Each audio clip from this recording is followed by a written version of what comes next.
Hey, pre-notification gang.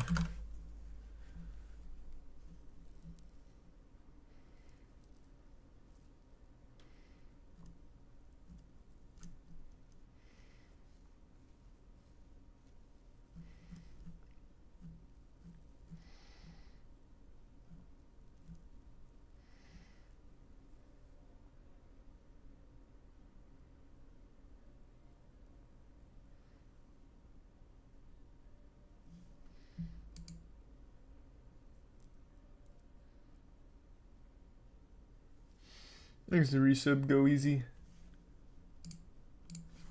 And the resub Ronda. And Magical Socks and Horde. And the resub Bryce. Yeah, I just pulled up Bolt Gun. That's what I've been looking up here. I don't know if I'll play it tonight though. Maybe. But yeah. I saw it just came out.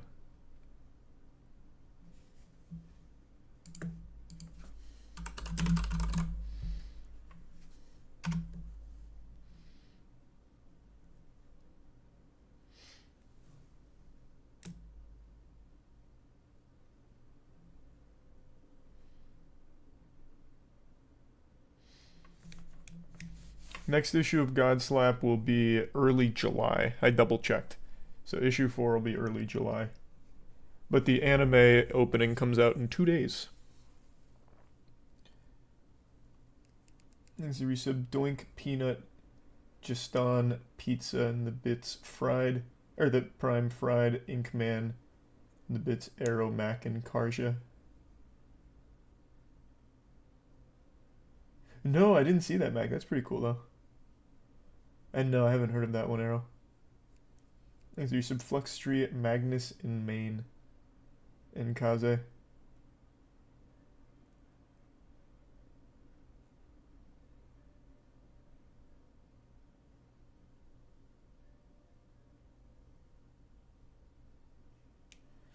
And resub Cash, CJ, and give sub Consider. You see Mizzy was arrested? I did. I did see that. Whether or not he's going to get any actual consequences, Lord only knows. But I did see he did get arrested.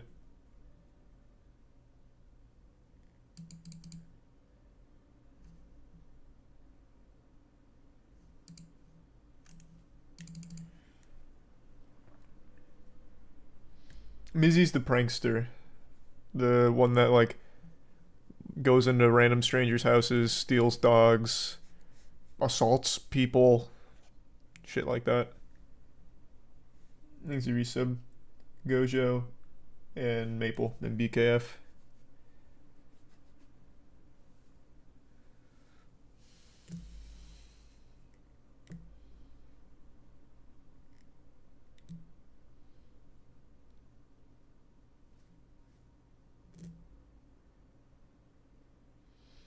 Thanks to resub Nate and Carter. Well, you just reminded me. I wanted to do something real quick.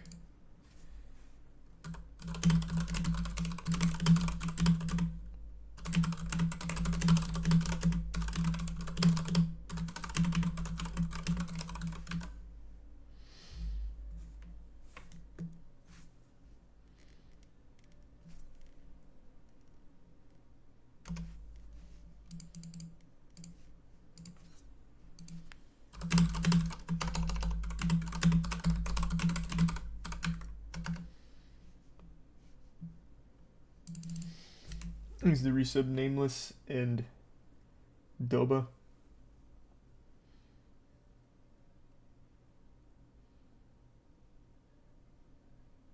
Oh, that's right. The new Jujutsu Kaisen trailer came out.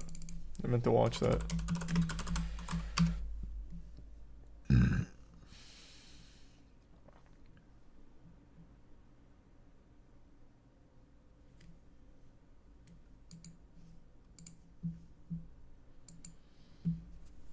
He's a tier 1 Emeritus. Oh, and King of the Flower Moon. Right, right, right.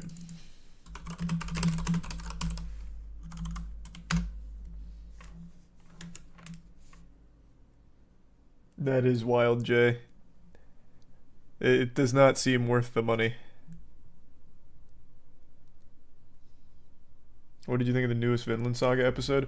I think it's amazing. I think it is super sad that Vinland's not getting the hype that it did for season 1, when I think Vinland Saga season 2 is legitimately an upgrade in every way. I know in the manga, Farmland Saga is considered the best, but for anime watchers, they're all like, oh, it's too boring, it's too slow. And it's so upsetting to see that, because I think it's amazing.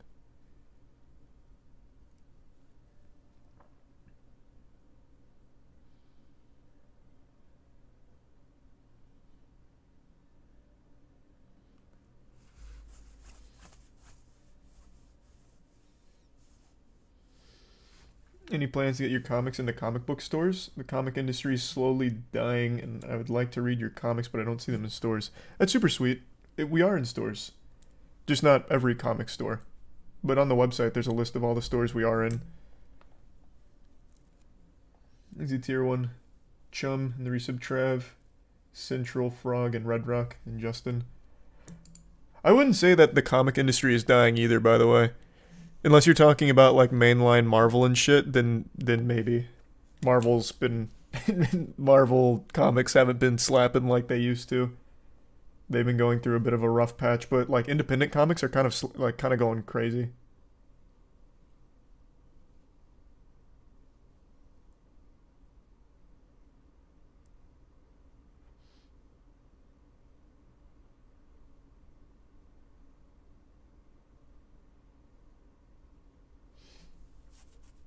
Thanks a resub Rafter and the bits, Jay. No, that makes sense then, Jay, if it's for that reason. But yeah, the price on that Star Wars Galactic Cruiser makes no sense.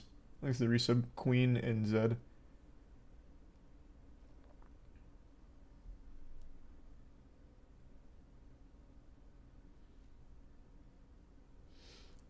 How long do you want Godslap to run for?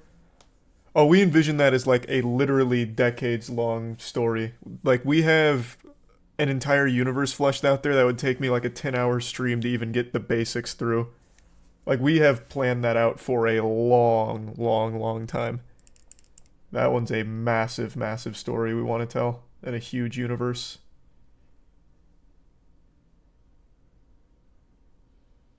Yeah, Godslap is like our One Piece basically. That's kind of how we're designing it.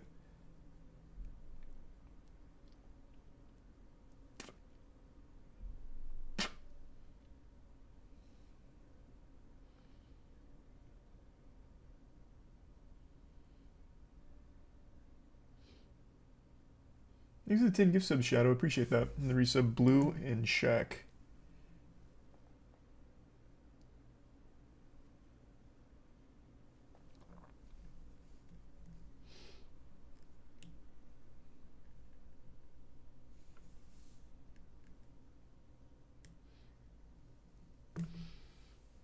Yeah, we'll check it out. Like I said, I haven't seen the trailer yet, but I love Brendan Fraser and I know he's in this movie. Right? I think this is his movie.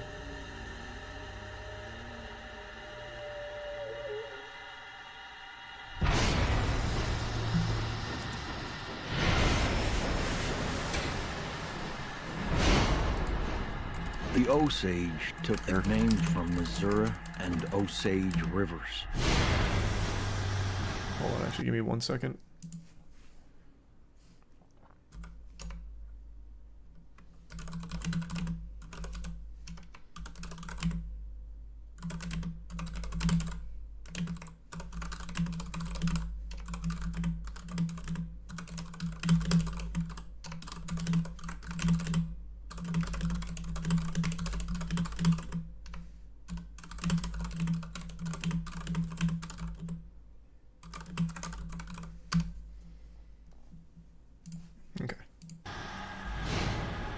And yeah, we're watching the Sony State of Play or whatever later.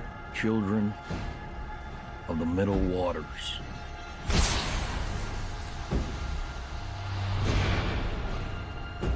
Move, said the great white father. There are many, so many hungry wolves. Can you find the wolves in this picture? Am I misremembering? Is this not the Brendan Fraser movie?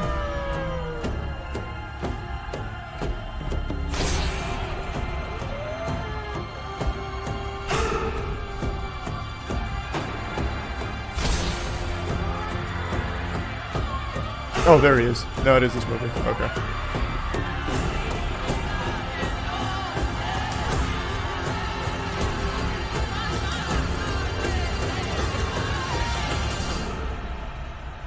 Can you find the wolves in this picture? Interesting.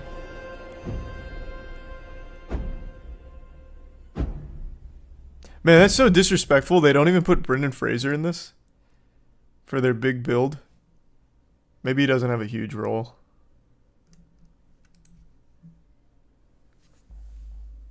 Thanks to resub Brojo, Dabby, Houdini, and the gift sub Robo. Resub Shrek, Fire, Goots in Tier 1 French, Tier 1 Splice, and the Bits J.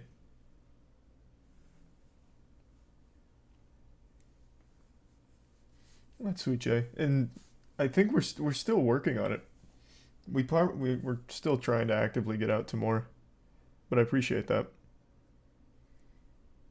I don't know if you like them, but did you see Bless the Fall is back? How serendipitous. Tiana just showed me their new song, and literally a month ago I went through their entire discography. Because I remembered Bless the Fall used to go hard, like To Hell and Back, Guys Like You Give Guys Like Us a Bad Name, shit like that. So I went back through all of their songs. Now a month later they released some new tracks, which is cool.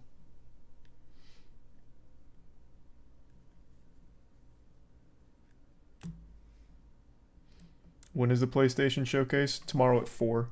Thanks for the 5 gift subs, Fire.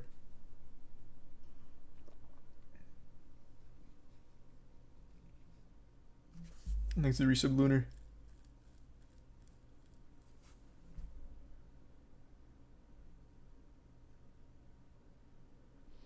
And the resub Fabi and Merlin.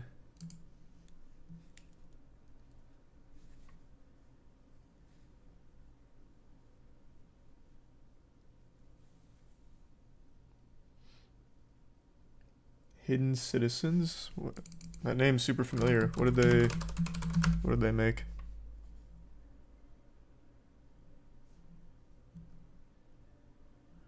I don't recognize them. I just recognize the name. I'll check them out later. Thanks to the resub Arrow, Merlin, One Shot, Ghost Lake, and the Prime Obama. And the resub Spoonie. You think Xbox can have a comeback in the coming years? If so, what do they need? I think they could if they just start making good games. Like, it is actually just that simple. Make good games. That's it. Like, actually just make good games.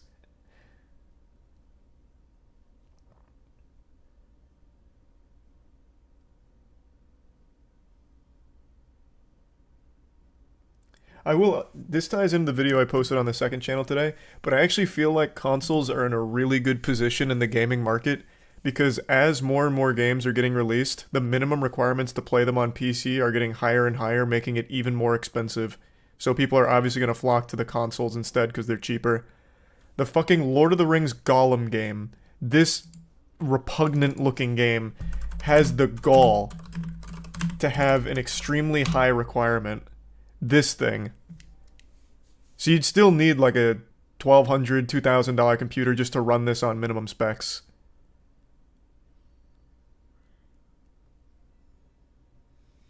Developers just aren't bothering to optimize games anymore.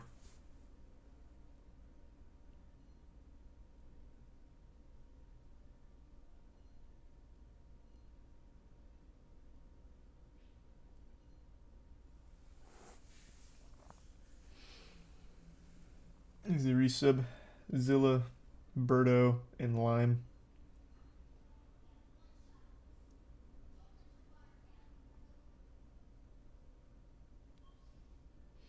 Oh, before we watch the Jujutsu Kaisen trailer, what's going on in Warframe? Someone tried to tell me last night and I forgot.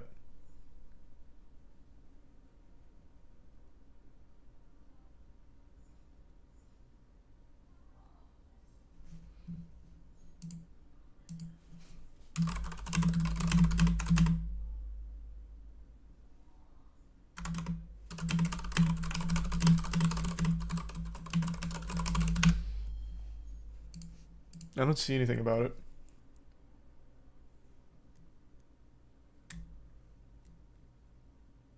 Thanks the resub Carlos and the Prime Tally.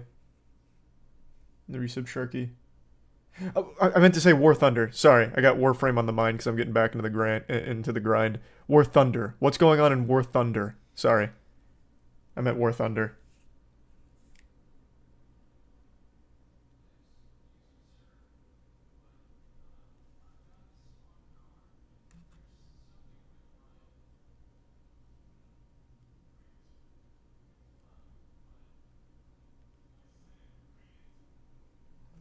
Thanks the resub Prince.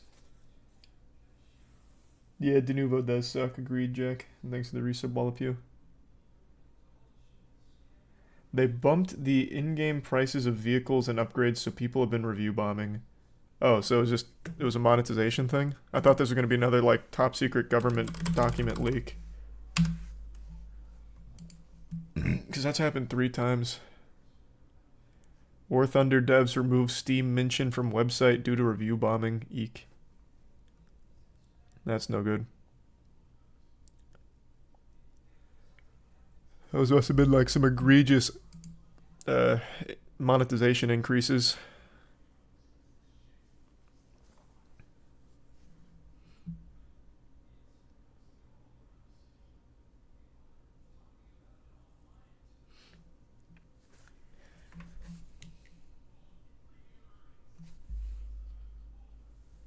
What do you think would be perfect without the live service and microtransactions? Oh, what game do you think would be perfect without the live service and microtransactions?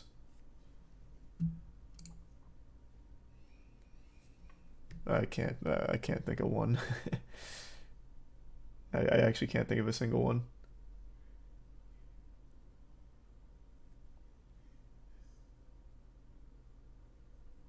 Nah, Destiny 2 needs to be live service. What the fuck? Destiny 2 is like the actual only good example of live service. The only thing I'd wish is they made bigger changes season to season as opposed to kind of just like filler content.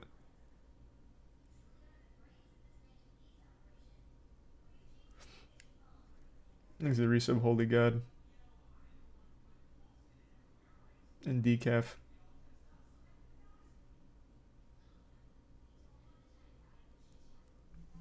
Now let's check out the Jujutsu Kaisen trailer.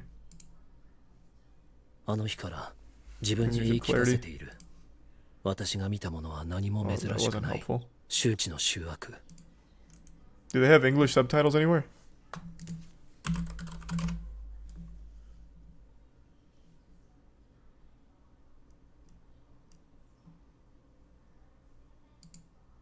Special. Like, I actually really like the characters too. It's like they're not the most unique, but they're just so fucking flashy and cool. The animation is beautiful, non-stop action, and the characters are really fun.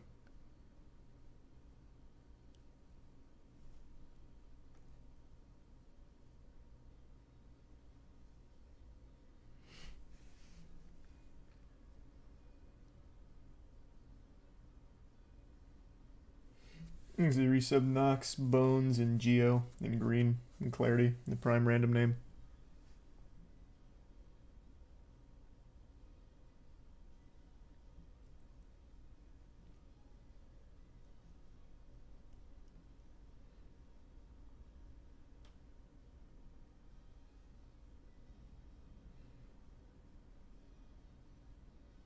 Did you see Western game devs malding again with Tears of the Kingdom success?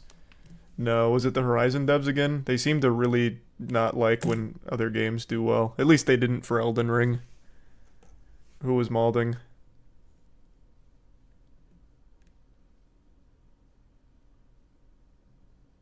Thanks, the resub hooligan.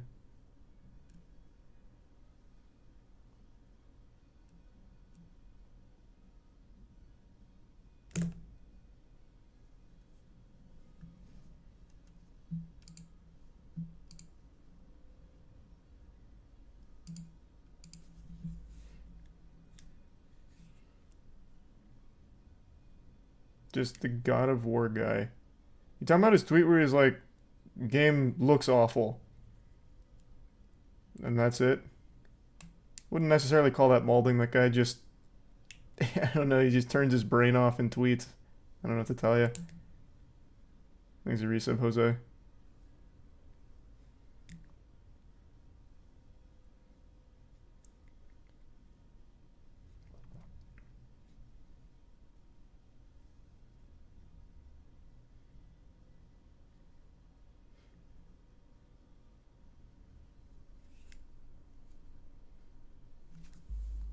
When the hell did the Horizon devs mauled over another game? Well, when Elden Ring came out and it was going fucking crazy, some of the devs on Horizon went to Twitter and they're like, the UI is so fucking terrible, it's ridiculous that a game like this is getting the praise it is. They just kept pointing out that the UI is dated and then a couple other things. It just seemed very salty. But I mean, it's like blame your publisher for putting you head to head with Elden Ring. I mean, what do you expect?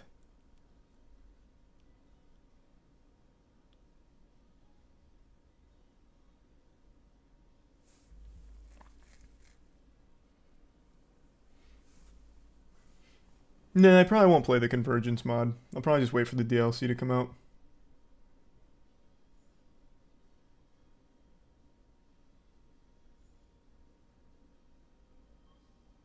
Thanks for resub, Nate. Yeah, I'm excited for Lords of the Fallen. I think it looks good. Thanks for the gift sub, or the 5 gift subs, Dung, the resub maniac.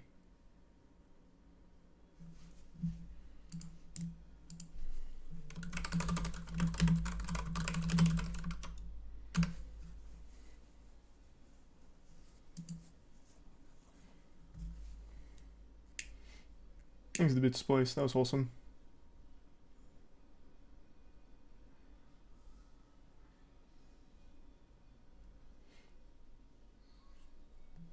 It's a bit personal, but what started your hate for drunk drivers? Did something specific happen? No, nothing specific, man, but it's like legitimately just the most needlessly dangerous thing you can do, not only for yourself, but literally every innocent person around you. Like, it's just, like, that has to be the most natural thing to hate. Most natural person to hate is a drunk driver.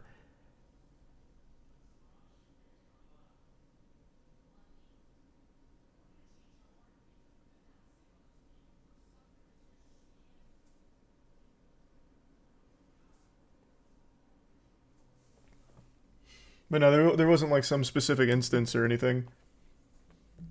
I guess this isn't a specific instance, but I remember when I was in like middle school, and this was like at the height of Dare with like drugs and shit, which was highly inefficient. It actually just made drugs seem cool. They did have something similar that they brought to my middle school for drunk drivers, and it was like the opposite of Dare, where it made drunk driving seem like you were going straight to hell, and if you drank a single beer and touched a car, you'd kill somebody. And they interviewed some like, I think it was like a 16-year-old. There was like a 16-year-old who had drove drunk from like a party and killed a couple people in a crash.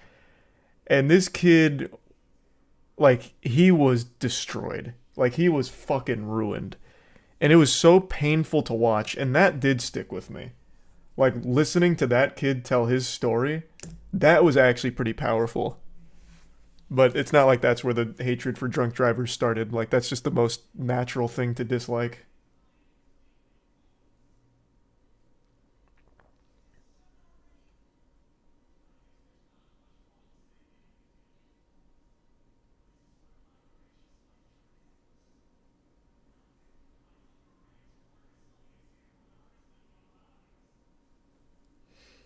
He was a football player, right? I don't remember if he was a sports player or what. I don't remember like what he used to be, but he's still in jail now. He got the whole book thrown at him. He will never be getting out of jail, and rightfully so. Thanks, resub, Kuya, Jaff, Fire Ice, Drew, and Seth. You see the guy who shot his roommate for eating the last Hot Pocket? No.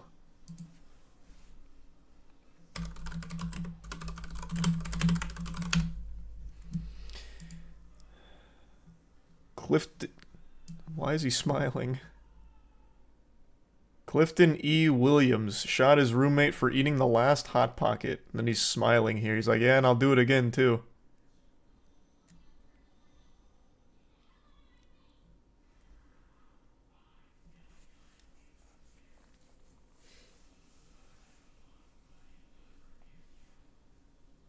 Oh, anything away from downtown Tampa, Arrow, for sure. That's going to be very expensive.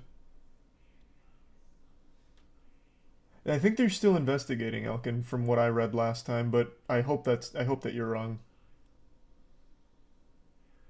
Thanks to the bits, Arrow and Kismet. And yes, I've seen it, Kismet. Thanks to resub, Schizo, Tattooed, and Freddy.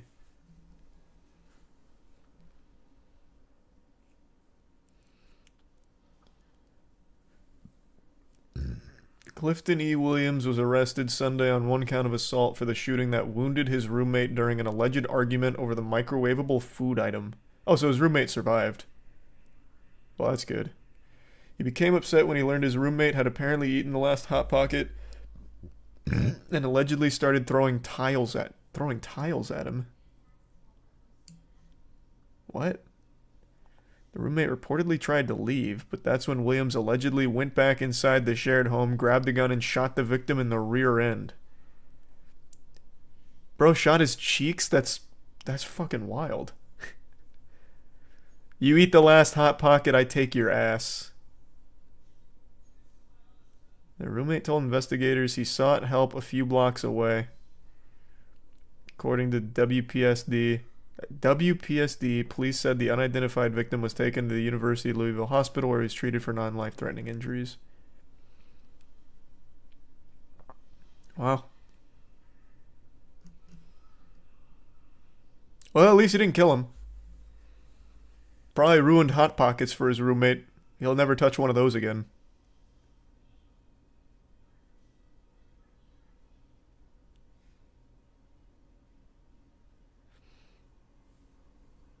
Thanks to the tier 1 ant.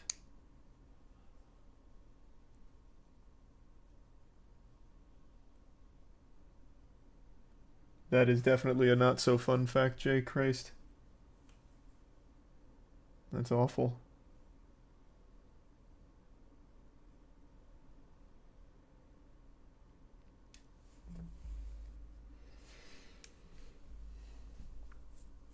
Can afford guns, but not an extra Hot Pocket. Well, I don't think it was the financial aspect of it. It was the last Hot Pocket was eaten, and now he'd have to go out of his way to get another one, which made him mad. I don't think it was a money thing. Maybe it was, though. Maybe it was like, damn, I saved up for all these fucking Hot Pockets.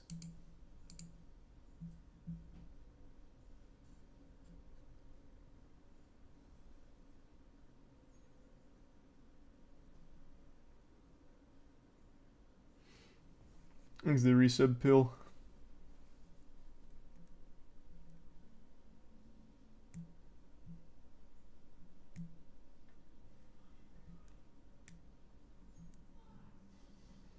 Your favorite show is on. What's my favorite show?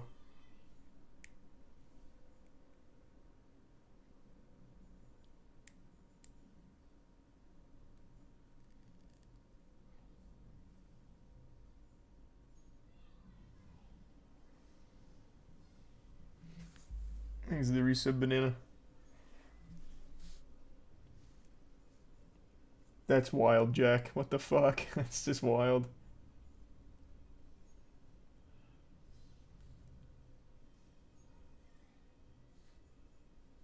Yeah, we just talked about the prankster getting arrested.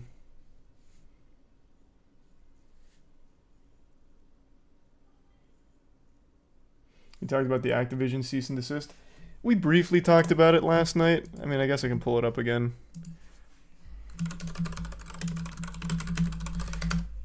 I didn't realize just how popular these services were. So right now, Activision's going through and cease and desisting a ton of these projects that basically allow you to play their older games safely. So games that are no longer supported by Activision, they're going through and shutting down the services that make it possible for players to still safely play them. It's pathetic. It's so fucking pathetic from Activision. But this was actually the first time I even heard of these things.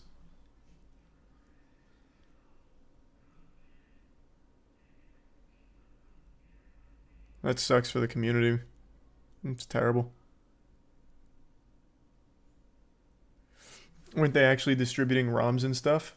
I saw like one Discord message from one of the projects from one guy who said that they'll include a ROM at some point, but I don't think that was confirmed. I'm not sure, but I did see like there was one of these projects that had one guy say that.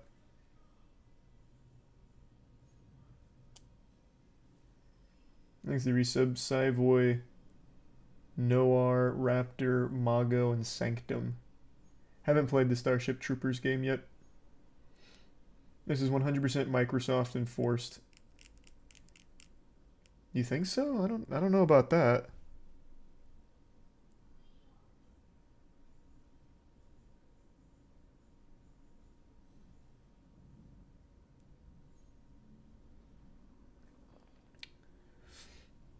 Nintendo just performed a 3DS system update after years of no support, only to make hacking SND. What?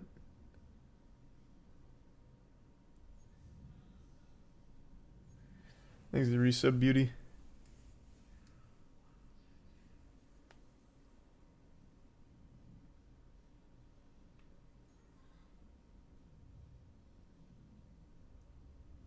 I think companies are emboldened by watching Nintendo sue people. Nah, this isn't out of character. I vaguely recall they did something similar for I think it was no, not Overwatch. What was it? No. Was it I actually don't remember now. I think it was Overwatch. It might have been. But this isn't the first time they've ceased and desisted fan projects. Thanks to the Bits Kismet and Abungi.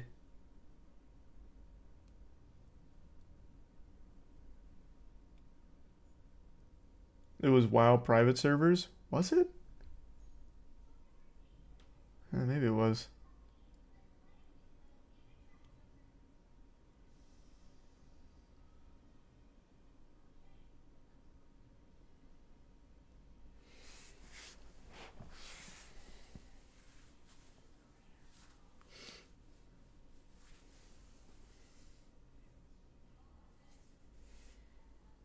I did watch the Five Nights at Freddy's teaser. What are you talking about? Yeah, it was before they created their own classic servers. Oh, okay, maybe it was the WoW private servers.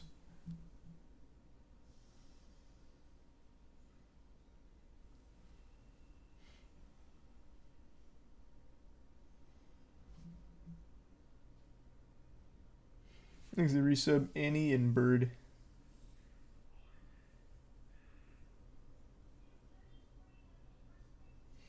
I'm pretty sure Rule 34 can't use Pokemon and Overwatch tags because of cease and desist. No, you're just very wrong. If you go to just like the basic Rule 34 site and sort by most popular, it's Pokemon. That's not even close. Or at least it was like a couple of years ago when we did that on the podcast.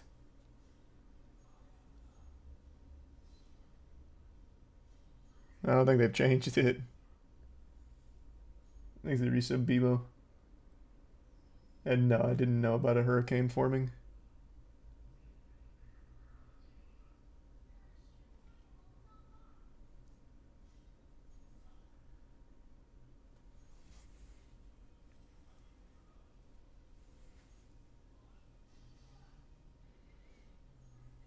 No, I think it's just straight up Pokemon Arrow. You know what? I'll double check. Let's see.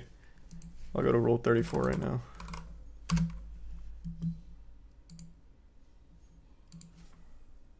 You can't see the screen, right? No, you can't. You're good.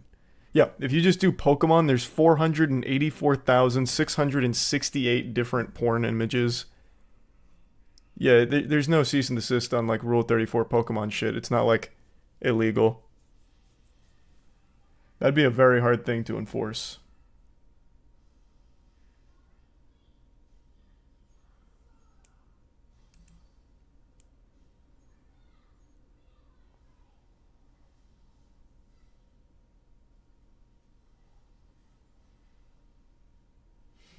Exit tier 1 Argus.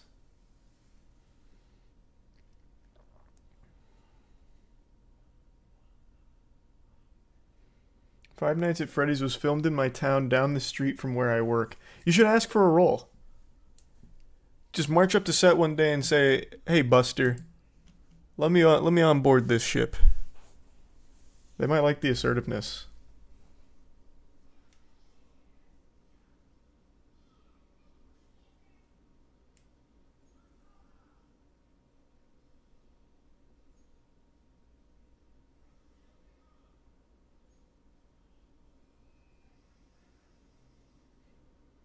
They're talking about Rule 34 Paheel. It's a different site. The tags are now Porkymon and Overlook. Oh, I don't know that site. Exit tier 1, Jolly.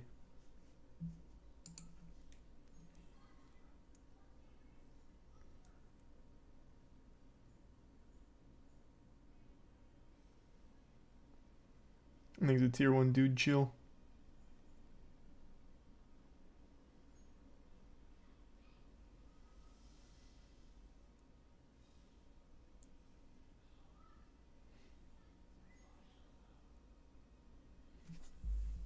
Oh, that's right. Tiana just told me about that. She got a notice about the Netflix sharing being enforced pretty soon. Looks like it's rolling out.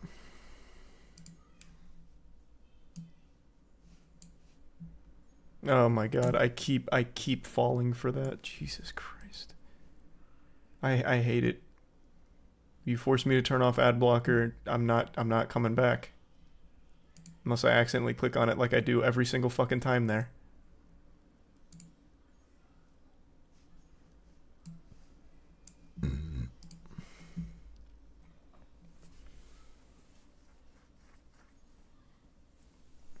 Thanks to the Bits Arrow. Ah, gotcha. I didn't know that.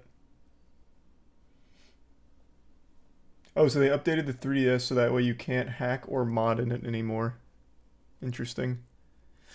How are they going to enforce password sharing for Netflix on phones? Let's read.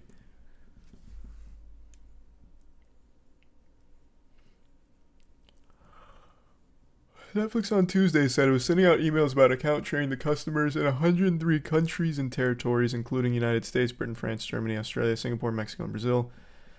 The emails state that Netflix accounts should only be used in one household. Paying customers can add a member outside of their homes for an additional fee. In the United States, the fee is $8 per month. Members can also transfer a person's profile so the user can keep viewing their history and recommendations. Yeah,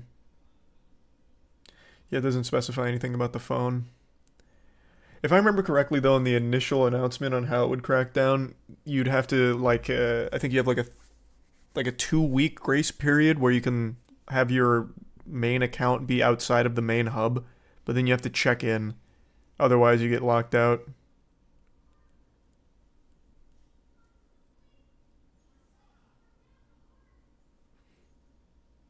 Oh, it's once a month? Oh, I thought it was like every 2 weeks.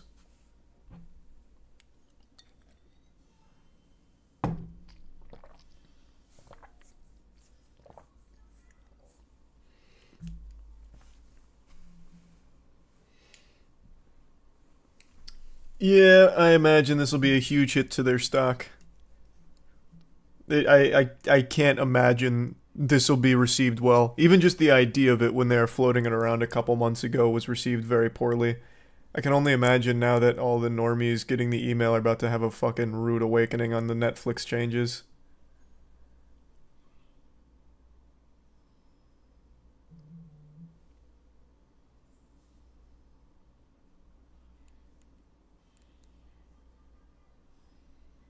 If no one uses Netflix, they'll run it back. Well, I don't think that'll ever be the case. But the estimated 100 million users that are password sharing, You'd be lucky to even get half. I don't think you're gonna get anywhere near half. Like, these people aren't going to just sign up on their own, and there's no way the main accounts are gonna pay $8 for them to be on their account.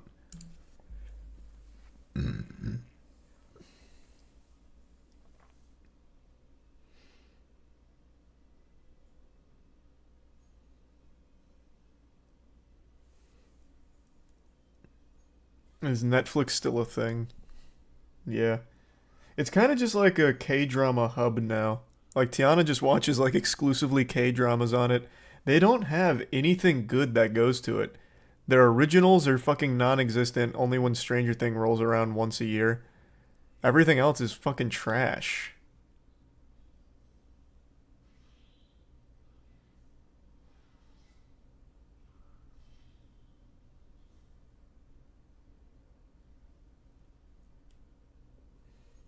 There's the resub. Siska and Drap and Drag and the Bits Cat. Oh no, I didn't see that at all, Cat. That sounds terrible though. Sound like assholes. It was Extraction and Original. Oh, they do have one good thing coming. I like the first Extraction. They have the sequel coming. But that's definitely not like a service seller. Extraction 2 is not exactly going to have people flocking to get $8 out of their wallet. It's just a silly... Oh, I did Extraction 8. It's just a silly, fun action movie. Oh, they got a new trailer. Be a fun, mindless action movie. Nothing to go crazy about, though, and like sign up for Netflix for it.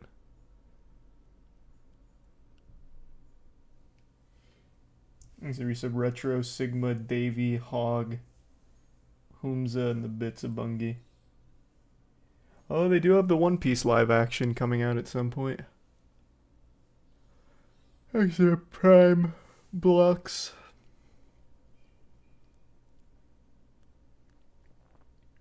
There's a 14-minute one take in that movie. In this movie, Extraction 2 or the first Extraction? Because I don't remember a 14-minute one take in the first Extraction.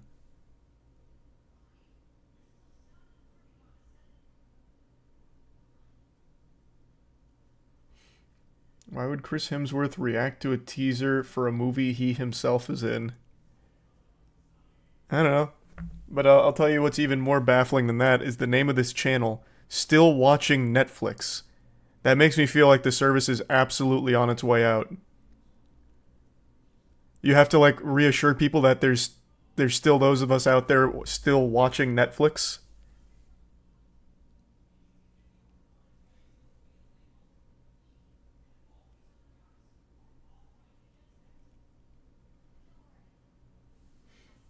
There's the resub. Rivet, Pyre, and Tier 1 Red Hood. It's a play on the message, are you still watching? Oh. Well, it's just sad right now given the state of Netflix with like absolutely nothing worth watching, and now their password sharing crackdown, which is absolutely going to be detrimental in a big way for them. Now it's just sad.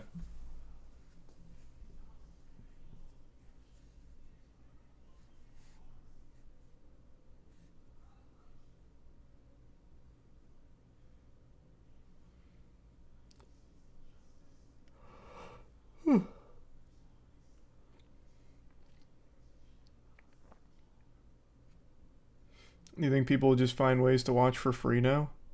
Probably, I imagine, or just not bother. I don't think their catalog's strong enough to have people fucking like frothing at the mouth trying to figure out how to watch it.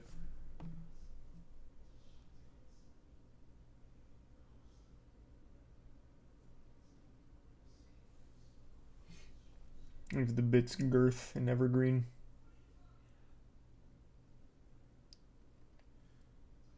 The student at the center of the UC Davis stabbings was fighting with his lawyer on the stand and kept demanding that he be able to represent himself. Holy shit. And no, I haven't seen that Evergreen.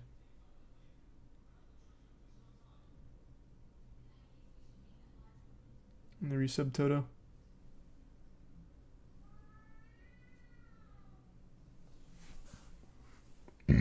I've been playing a little bit Toto. I made a runic deck because I wanted to try this stupid deck out with it. It's a prime enemy. It didn't do very well. You see the Inside Edition video of the elderly guy that tap danced his way out of a traffic ticket.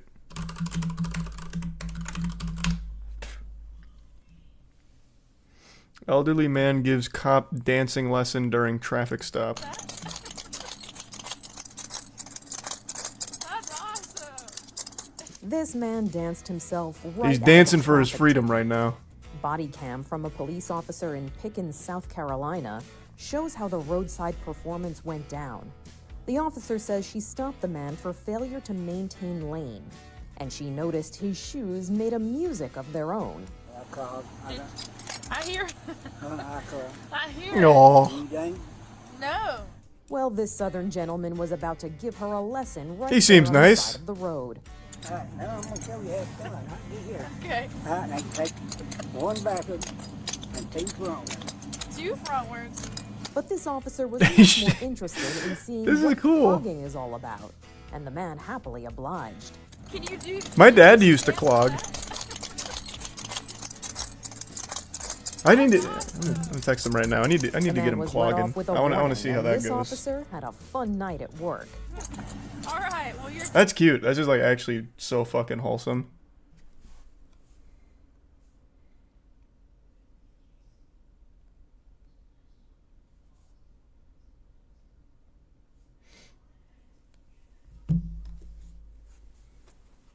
Here's the bits milk and the resub zalotl. The bits potato. Yeah, I got bolt gun pulled up. I just don't know if I'll play it tonight or anything. It's a prime burrito. You see, killer whales are starting to teach their young to attack/sink boats. Oh boy, they're rising up. I think we all knew it was just a waste of time, or a matter of time. And yeah, we just talked about it, Skyline. Well, briefly. The War Thunder stuff. You hear about HBO Max drama. HBO Max switched to Max as a platform, but it's not yet available in every country yet. HBO Max subscribers are still paying. People who can't access it are paying for a platform that doesn't exist. Oof. Also, it's a stupid name. It's a totally unnecessary name change.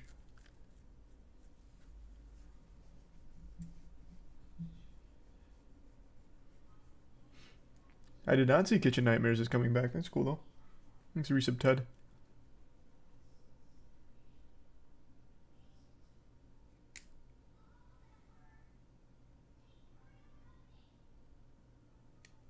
No, I haven't even heard of that one, Potato.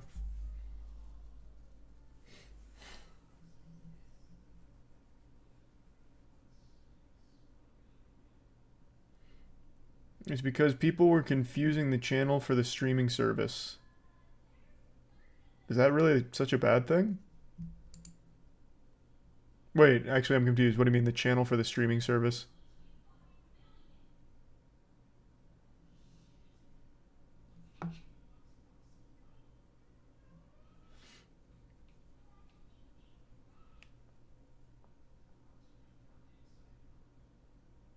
Oh, you're talking about the cable channel. Oh, gotcha.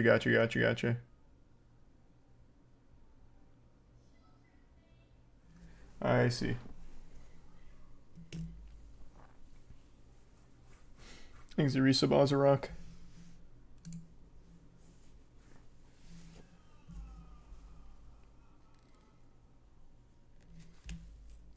No, what's the name of the Starship Trooper game? I'll look it up right now before I forget.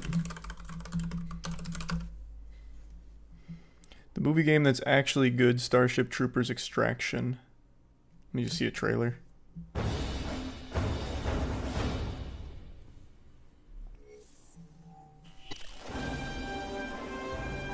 Exit Tier 1, enough said. Earth's best and brightest land on planet Valaka. The mobile infantry ready to engage against the bug menace. Elite Deep Space Vanguard troopers deploy state-of-the-art subsurface scanners to find the bug hives and win the day.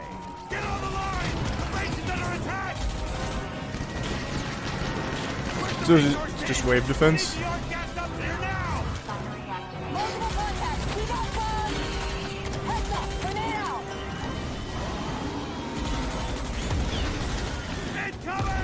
He's the resub head snake.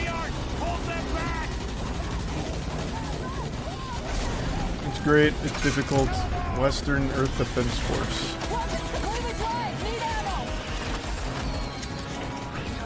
Like, do the weapons get crazy like Earth Defense Force?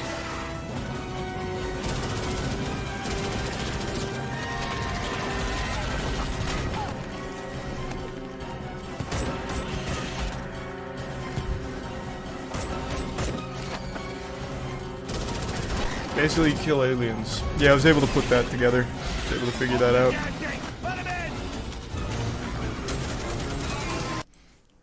Yeah.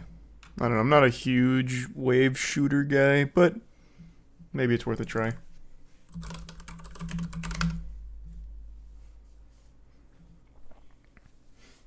Thanks the resub. In please.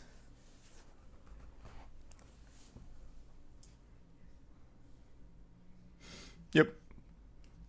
We're gonna check out the Summoning Salt Halo 2 records. I was talking to him earlier. He actually told me about this a couple months... Well, it was like only a little over a month ago. And I've been so hyped for him to drop it.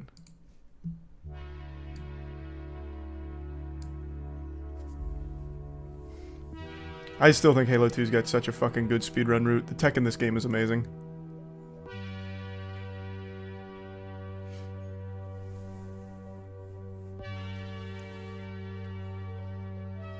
Thanks for the resub, Olivia. In the Prime if you've chum. ever tried playing Halo 2 on Legendary difficulty, you know that it's one of gaming's most brutal challenges. It goes way beyond. It is one of the hardest most difficult, hardest settings. Enemies are stronger, they're more plentiful, and they kill you almost instantly. Beating Halo 2 on Legendary is a serious achievement. But one group of gamers takes it a step further. They strive to beat Halo 2 Legendary as fast as physically possible. And through thousands of collective hours from the game's best players, they've taken the record to unimaginable levels. God, it's so optimized. This is the history of Halo 2 world records. I don't think he touches on it in this video, if I had to guess, but there was actually so much controversy with some of the early Halo 2 runs. In fact, I recall vaguely, I can't remember the details. Bungie ran a competition for, like, beating Halo 2 the fastest, and there was a guy who completely fucking fabricated everything. He cheated. And he was hyped up as, like, the best in the game ever, like, the ultimate Halo 2 gamer, and then he had to do it live one time, and he couldn't even beat it. Like, he couldn't even beat the fucking run a single time. Like, he couldn't even beat the game. I can't remember his name, but it was such a great video on it, I think... who was it? I watched so much Halo 2 history like 5 or 6 months ago. Who posted that video? It was a great documentary. It was Rocket Sloth. Okay. Yeah, Rocket Sloth made a whole video on it. It's so good. There was a lot of controversy on like the early Halo speedrunning stuff.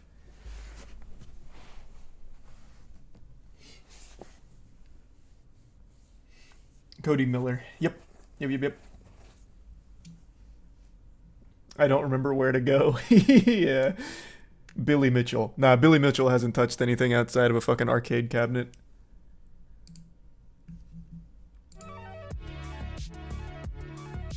Couldn't have been Billy. Billy should start, like, actually just speedrunning every game. I may have cheated in everything else, but I swear to God, I'm legit when it comes to Hello Neighbor 2 speedrunning.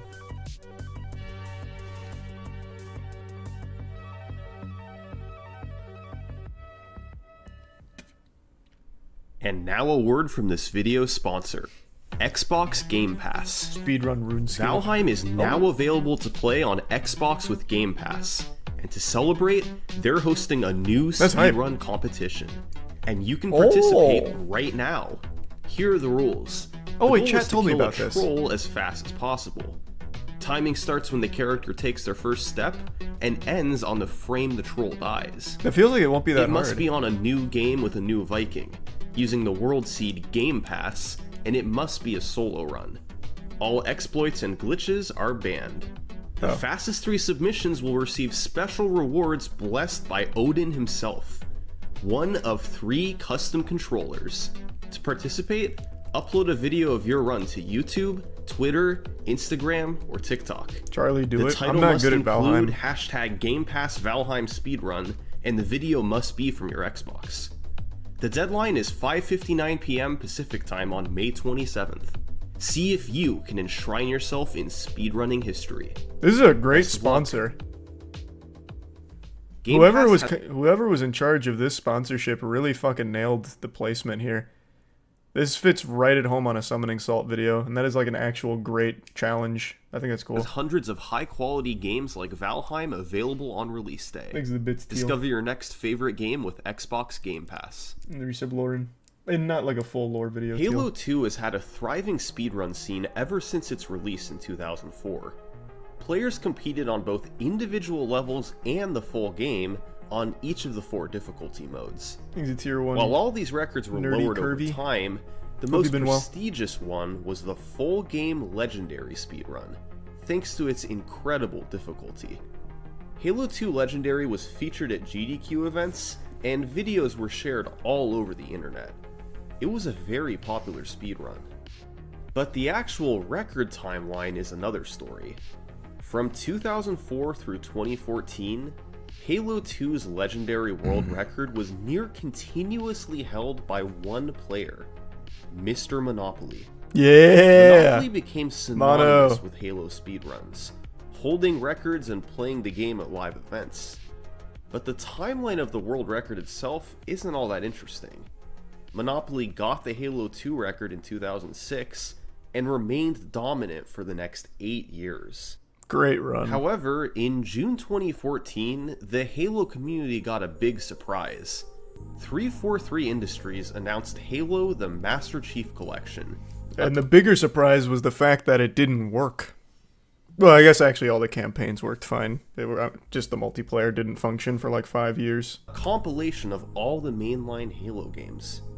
And to celebrate Bone. Halo 2's 10th anniversary, 343 was going to remaster it as Halo 2 Anniversary, with graphical upgrades and a few other changes. And it just so happens that members of their development team were speedrun fans. Big enough fans that they flew out Goat Rope and Monopoly, top speedrunners for the first 2 Halo games, to help playtest the games a few months before their release. That's pretty cool. They spent about 20 hours playtesting, then sat down with 343's franchise writer to name achievements after top Halo speedrunners.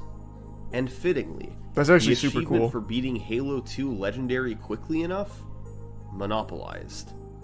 It's clear that from the get-go, Easy reset 343 Industries designed Halo the Master Chief Collection with speedrunning in mind. While most of the games included were essentially identical to their original release, Halo 2 Anniversary was sufficiently different that it became its own speedrun category. So, right at the game's release in November 2014, players began running Halo 2 Anniversary. Monopoly and a runner named HockeyFan48 traded the legendary record back and forth in the first few days. But the first run we're going to look at came a few weeks later. Halo 2 Legendary, completed in 2 hours and 17 minutes by none other than Mr. Monopoly. First off, Monopoly went into this run expecting to die. A lot. That's where the It's world just records not always realistic happen. to have a deathless playthrough of Halo 2 on Legendary, unless you're going slowly and being extremely careful. Fortunately, there are checkpoints throughout each level, so when you die, you can quickly enter the menu and revert to the last checkpoint. But Monopoly didn't have to worry about dying too much in the first level, the Armory, He's a tier which 1 is essentially a anti. 2.5 minute cutscene that serves as a tutorial. Given the length of the run, we won't talk about every level in depth right now. But Cairo Station is the first real level, and Monopoly did his best to move quickly and ignore as many enemies as possible. When he had to fight them, he tried to clear out the elites quickly with an overcharged plasma pistol shot, then a headshot from the battle rifle.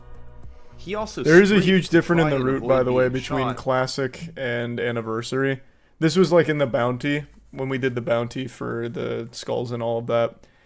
In Classic, Cairo plays very different. You don't have to bother with this because you can do some wall clips fundamentally where you can skip. So what you saw right here in Classic, what you can do is you can bounce into this box a lot to fuck up your hitbox and then walk right through that wall and skip like half that. And you can do that a couple, I think it's 2 more times in that level, and you basically get to the very end. In Anniversary, you can't. You can no longer do the hitbox adjustments. Shot, but still had to. So Anniversary's got a lot more fucking tender love and care you gotta give to the combat.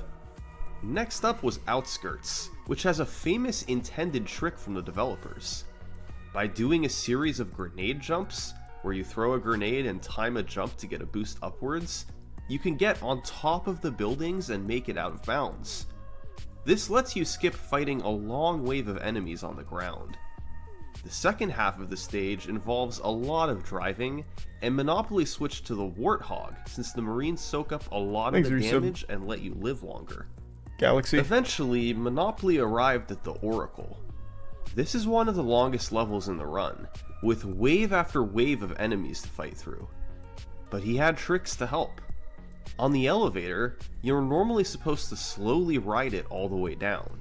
But you jump off into the side. If you wait for a death box to despawn, you can fall off the edge and land on the precise spot you need to continue the level.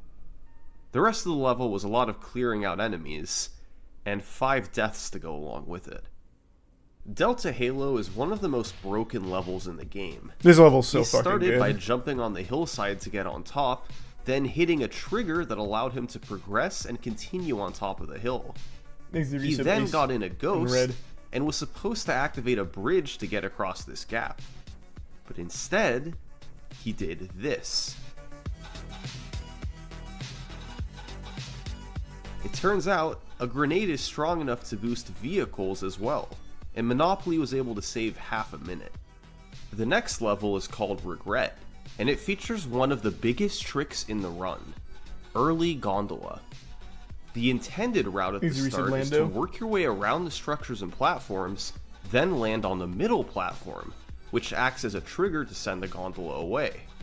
You can't ride it yet. After killing all the enemies, another gondola begins to come toward you, and once it arrives, you can hop on and ride it to progress through the level. It'd save a lot of time. super jumps are still in Halo 2, even in Anniversary. You can still super jump. Away.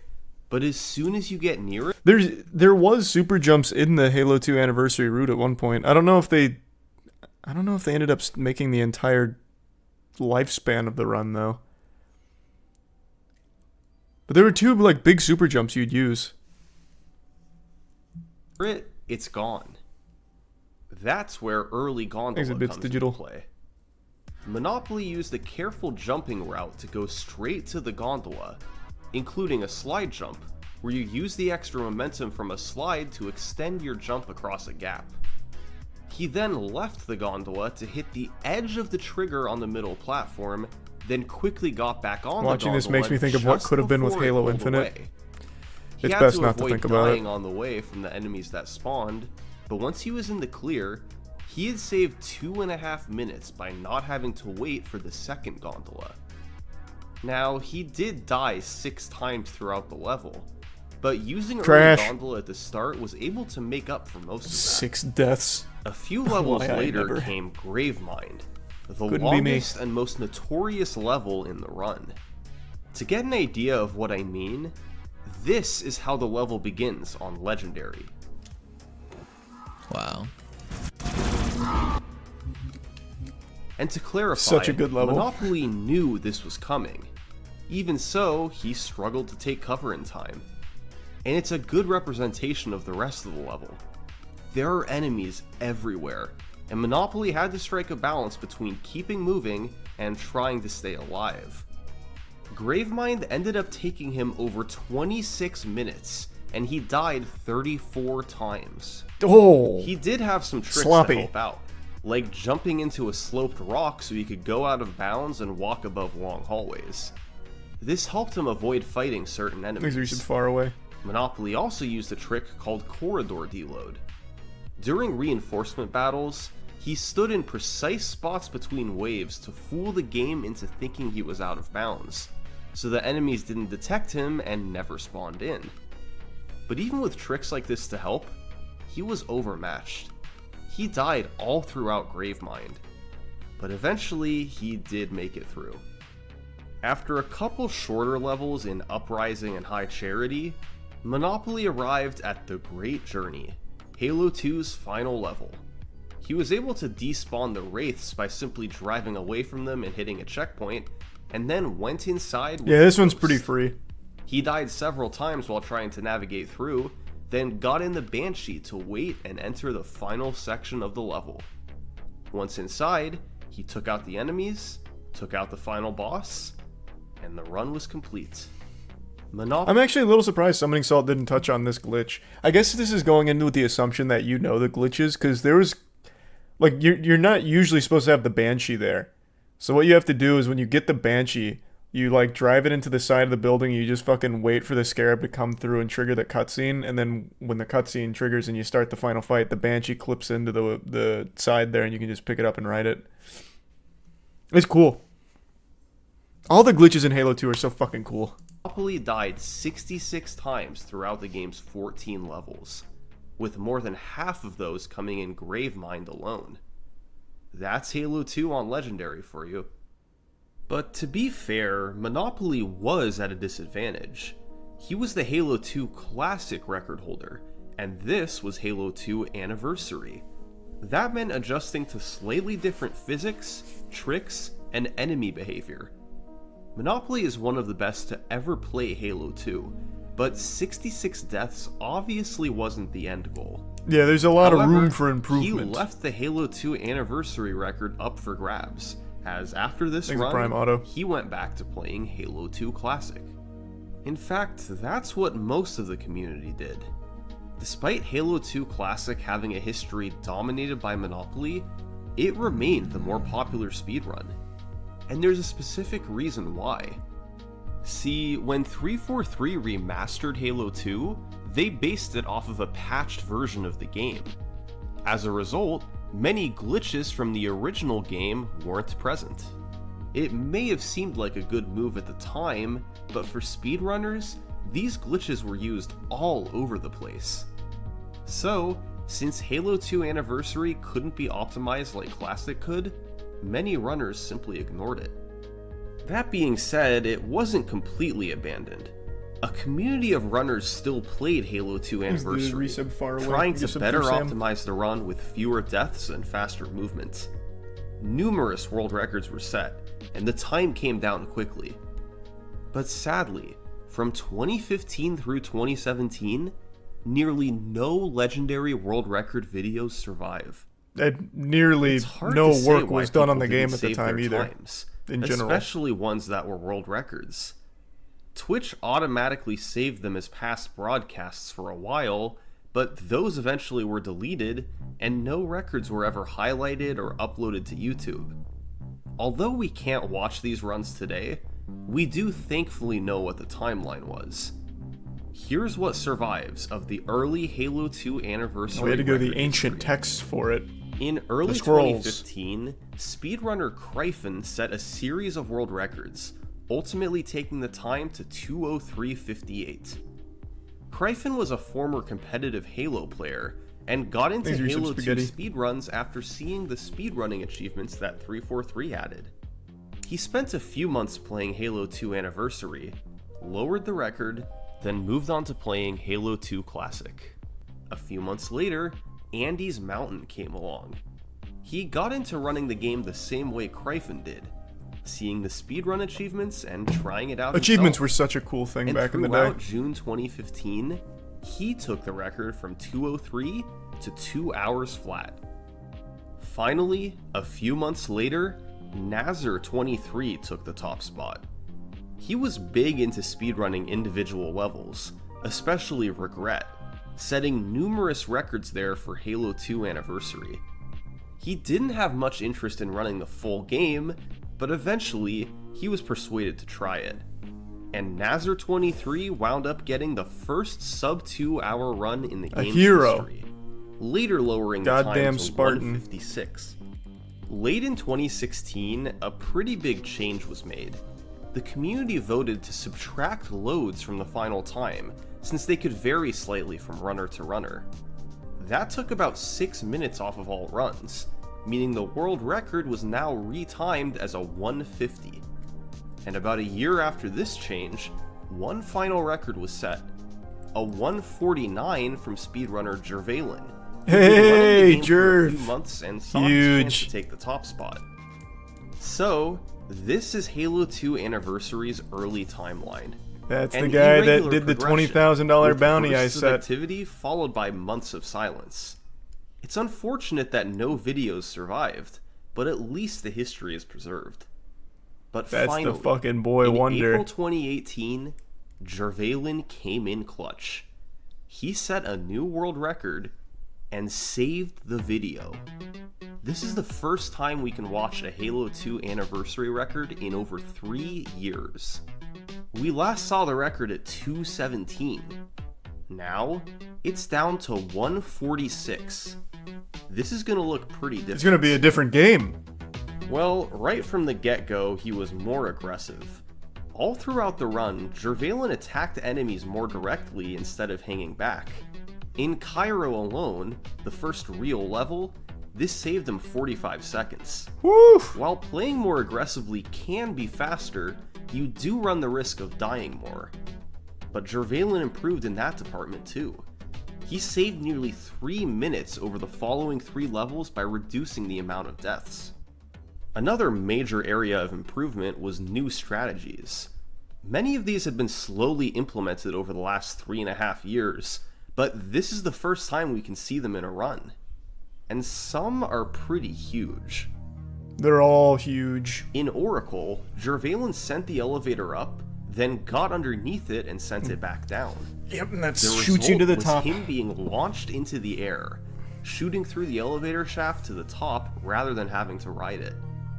This saves 10 seconds on its own, but also has an important side effect. You get The to be game invincible. Makes you invincible in the elevator shaft, and since the elevator never reaches the top, the trigger to take your invincibility away is never hit. So, you're invincible for the remainder of the level. This trick is called the pressure launch, and was found by none other than Mr. Monopoly. Delta Halo was also drastically changed. The level has 5 triggers that must be hit, and Jervalen was able to hit them, then work his way out of bounds to take shortcuts. As long as he activated all the triggers, he was able God, look to at that scale focus mountains on and cut Jerv's corners face. all day. He did this more than Monopoly did, and was able to skip fighting many enemies. But the biggest strategy overhaul came in Halo 2's final level, the Great Journey. You need to get the Spectre inside the final room. Normally, that's The not Johnsons. possible, since the Spectre travels on the ground and the door to enter is high in the sky. But by parking it in a safe space earlier in the Thanks for your level, sub, Scott. then hopping back in later and riding along the right side ridge, you can stop on top and wait for the Scarab to break open the door. The ending trigger extends out of the building, so you can precisely let the Spectre drop down and fall into the cutscene. If done properly, the Spectre will survive and make it inside. And once there, you can perform one of Halo 2's finest tricks, Love this one. Johnson cloning. Johnson, Thanks, one of Resub the Certain. AI Marines, is able to repeatedly lower the final boss's shield so you can inflict damage.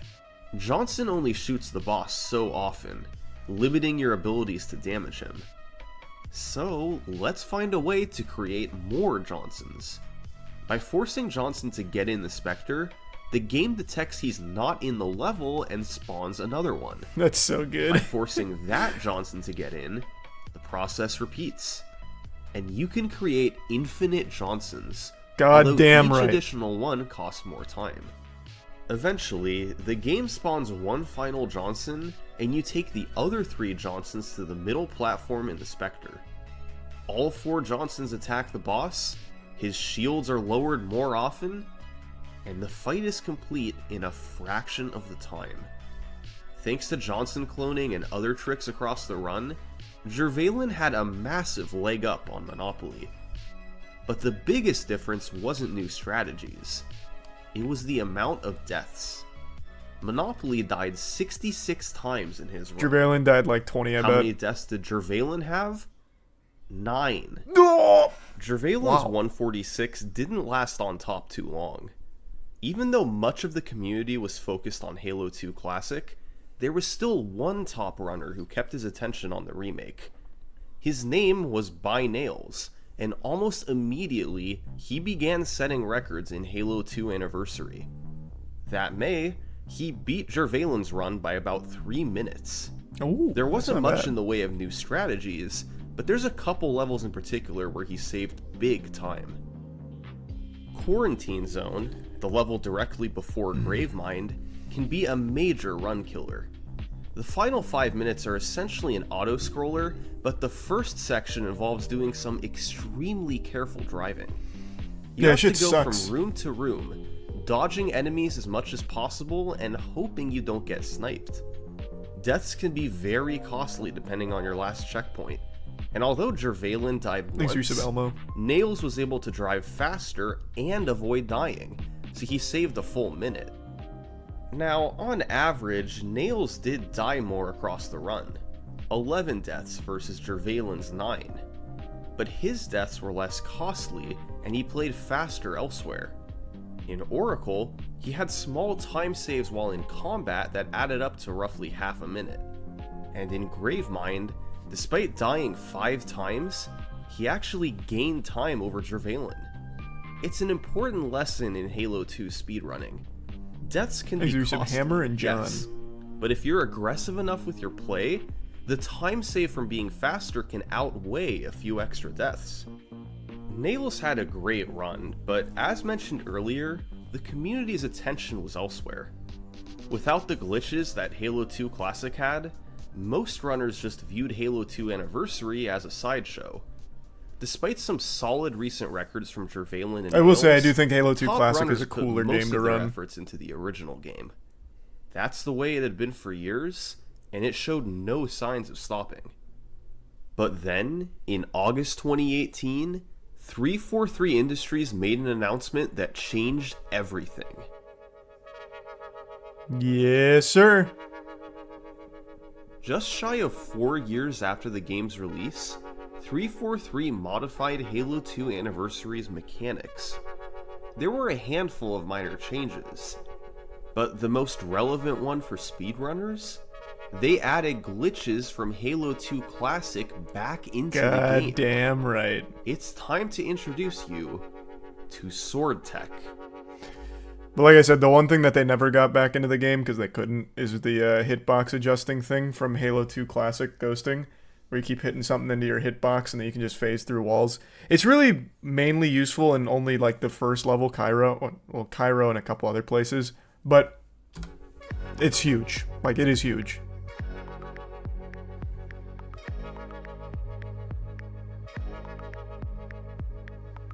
When Halo 2 Classic was released in 2004, it had one particularly game-breaking glitch. You lock onto an enemy with a Sword weapon, canceling, then yep. switch to the energy sword, and cancel the animation of the switch by reloading right as it starts. This creates a 2-frame window where the energy sword turns into a long-range weapon, and can lock onto that same faraway enemy. If you lunge in that tiny window, you'll go flying across the map. This can be done throughout the run, and variations can save even more time. Thanks, Prime Grizz. You can jump while flying to get more air, and soar past nearby enemies by adding in a jump and action input. Bungie patched Sword Tech out of Halo 2 in 2005, and when Oh, I didn't even 343 remember that. remastered the game, they followed suit. But in 2018, with most of the speedrun community ignoring Halo 2 Anniversary, Sword Tech was reintroduced. A rare instance of developers adding glitches intentionally. And it worked. 343W, very rare, Speedrunners very began rare. paying attention to Halo 2 Anniversary. Within months, it would surpass the popularity of Halo 2 Classic. But right away, It was clear that the world record would be shattered. Sword Tech saves several minutes across the run. You not only gain time by flying through the air, but also reduce your odds of dying by skipping over enemies on the ground. The record wasn't going to remain at 143 for long. And in October 2018, the first world record with Sword Tech was set. Kryphin? 137.25 by Kryphin. Yep, sounds about right. Kryphin did sword flying all over the run. A couple big ones were in Cairo, skipping having to traverse the outside sections. There were a few smaller ones in Arbiter and Oracle, but the most significant one came in Regret. Instead of having to slowly ride on the first gondola, You get to skip the gondolas. Kryphin got a bit over halfway through, locked onto a faraway enemy, and took off. There were a handful of other significant sword flies later, particularly in Gravemind. But Sword Tech wasn't the only change made in the patch.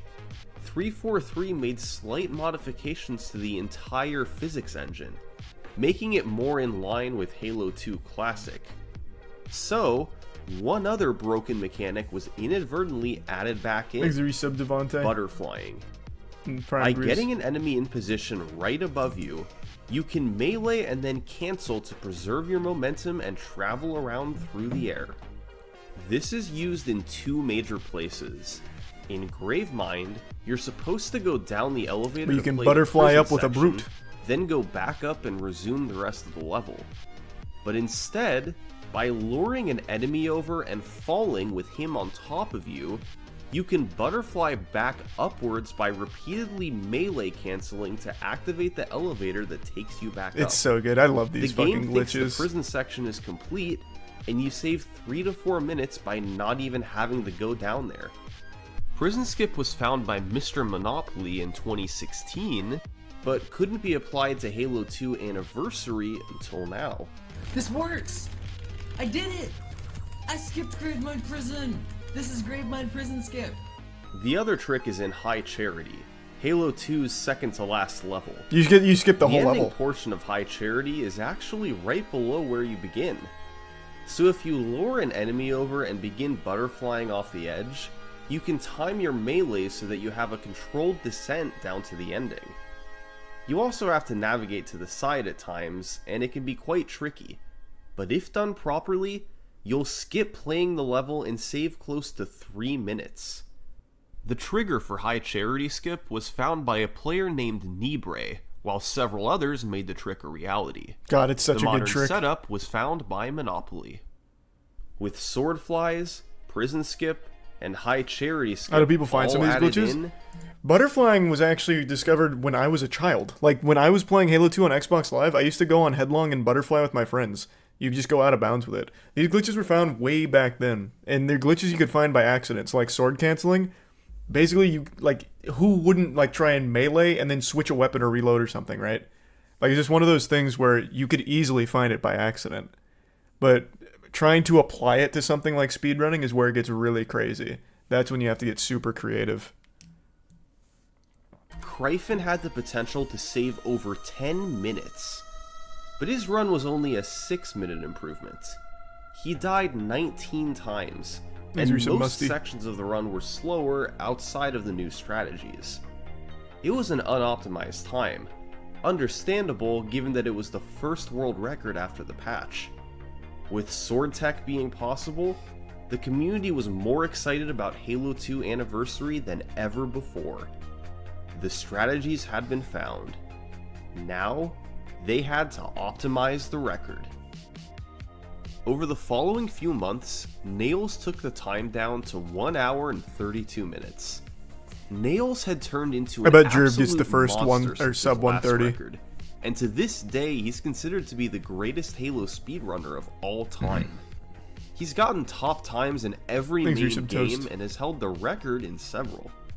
Back in late 2018, he was focused on Halo 2 Anniversary and took 5 minutes off the record, starting with a 135 and then getting a 132. Nails didn't do much different from Kryphin, but he did die less, 13 times versus Kryphin's 19. Was that really enough for such a large record improvement?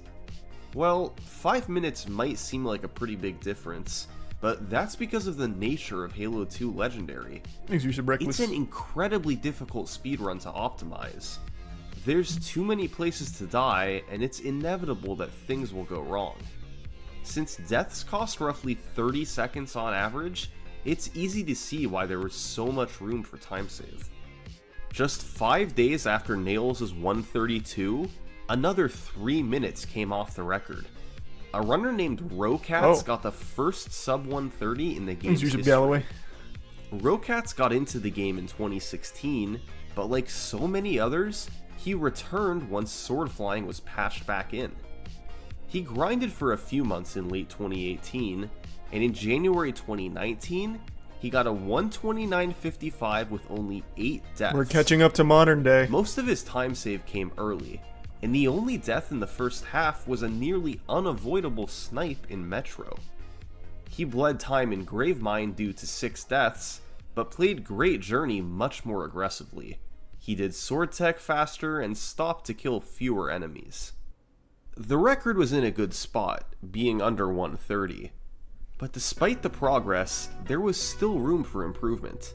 Tricks could be cleaner and combat could be smoother. So, Rocats continued to play.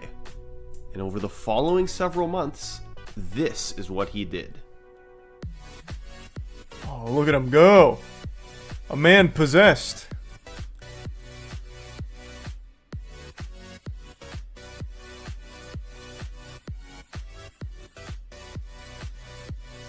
By early 2021, the time was down to 126.34. A decent chunk of time save came from the Regret boss fight, where he had an extremely clean kill in his 126.39. You have to board him 5 times and reach a damage threshold each time. He can spawn in 8 different locations after each cycle, and if he spawns far away and you get unlucky with other enemy spawns, you can die very easily. But in this run, Rocats had an extremely quick fight, with no deaths and close spawns from the boss. For years, Halo 2 Classic had dwarfed Halo 2 Anniversary in popularity. But how the turntables. Thanks to the patch, Halo 2 Anniversary had surpassed Halo 2 Classic. As expected, competition at the top started to increase. A player named Firebanch became the second runner to cut 130 in early 2021. But Rocats ultimately prevailed, getting a 124 in August 2021 with a faster boss kill in Great Journey.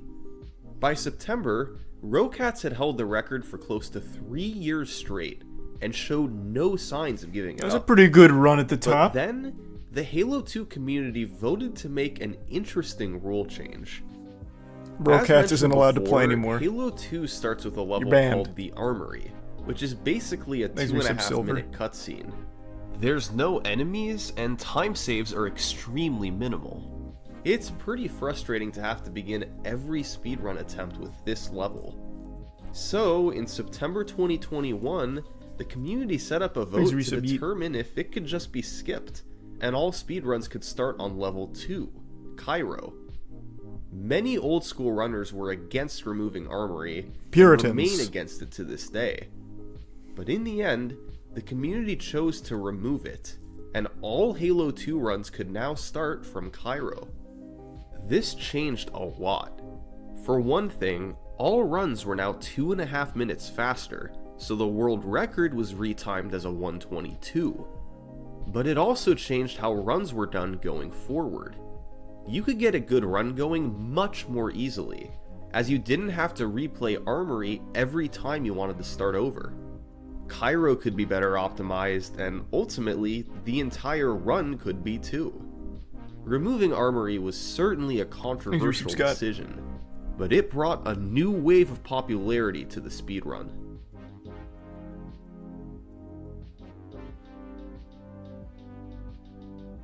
A couple months after the rule change, is there speed tech that you got hate a great run going. in Halo? He hadn't held the record in over 3 years. In general, he was going to have a chance at this. He saved a big chunk early in Cairo and never looked back. slowly gaining time over the following levels. The important Swordflies and Regret went well, as did the boss fight. And after a gold split on Sacred Icon, he was nearly 2 minutes ahead, and on pace for a 123. He entered Quarantine Zone, 5 levels from the end. But then...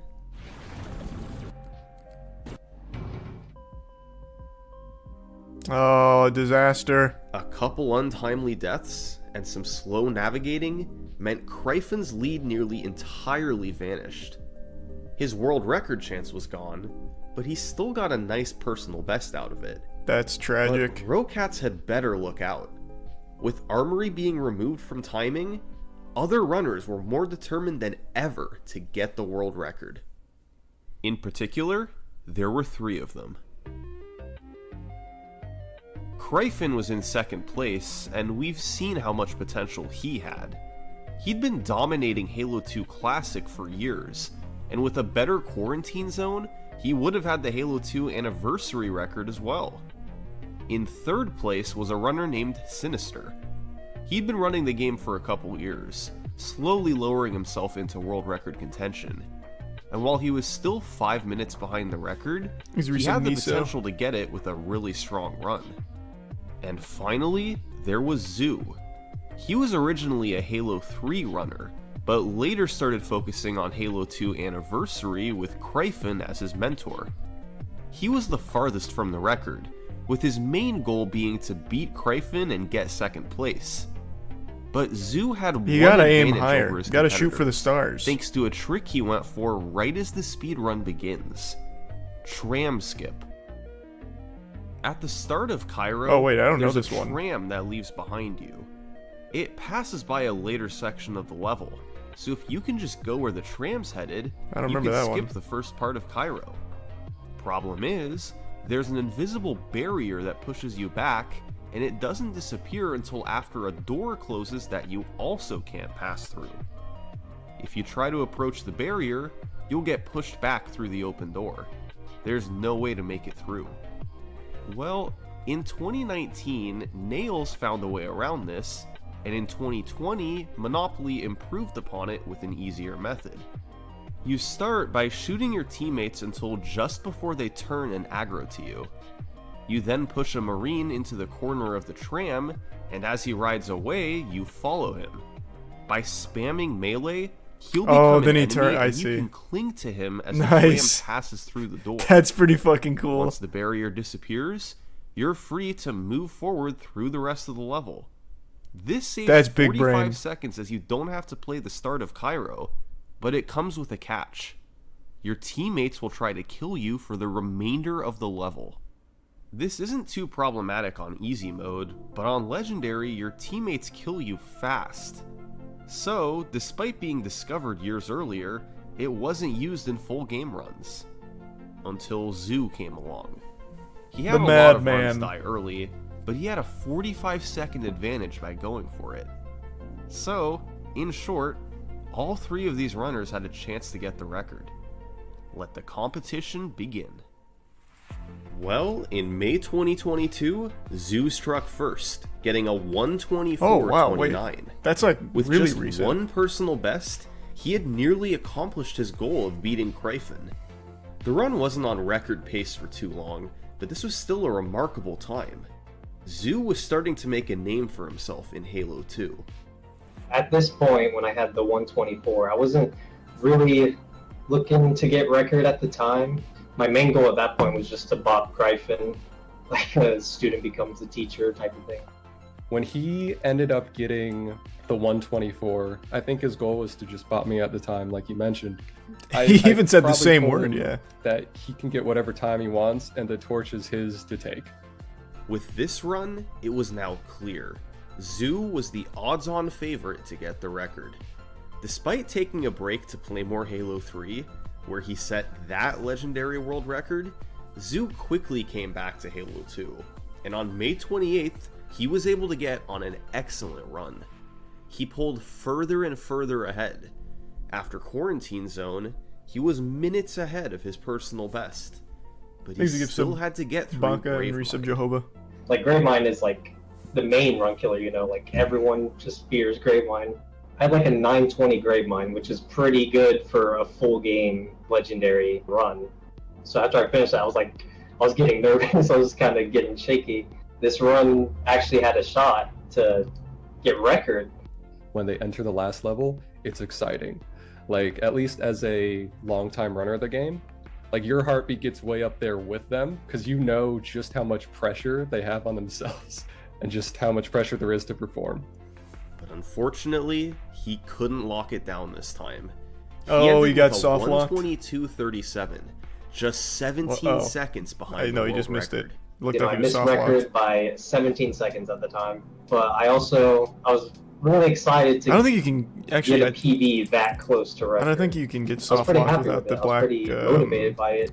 Black Eye Skull, I think, is the one. So right? Zoo continued onward. He didn't play for a few weeks thanks to Moist Critical's Deathless Lasso challenge, but afterwards he got back to it. And on August 7th, he was on another remarkable pace, gaining time in level after level. After Sacred Icon, his lead was nearly a full minute, way ahead of world record pace. But unfortunately, Quarantine Zone did not go well, and an untimely death in Gravemind. They all competed in the challenge. Well, pretty much all of them. I mean, as a longtime Halo 2 runner, that's like classic Halo 2 legendary speedrunning. You will lose every single run, or at least a majority of them, to Quarantine Zone through Great Journey. This was now 2 huge record chances that he'd missed. He was starting to let it slip away. And right on cue, Cryphon and Sinister started to close in.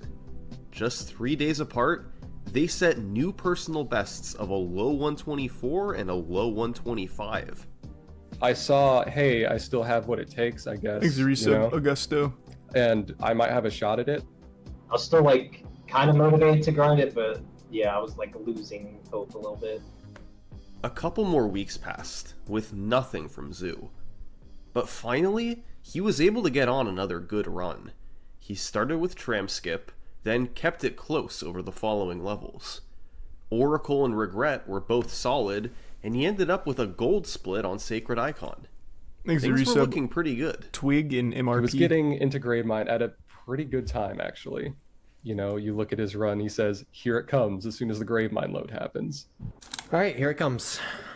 Pray for me. Gravemind was okay, with 5 deaths, but he followed it up with 2 more really good splits. Through it all, Zoo wound up being ahead going into Great Journey, a level where he had even more time to save. Seeing how far ahead he was of the record actually entering it and how much time he had to play with, all I'm thinking in my head right here is, you've done this a million times before, just hold it down. Way to be supportive. Time to lose. Do not full tilt if Great Journey trolls you. All you need to do is hang on, and you got this.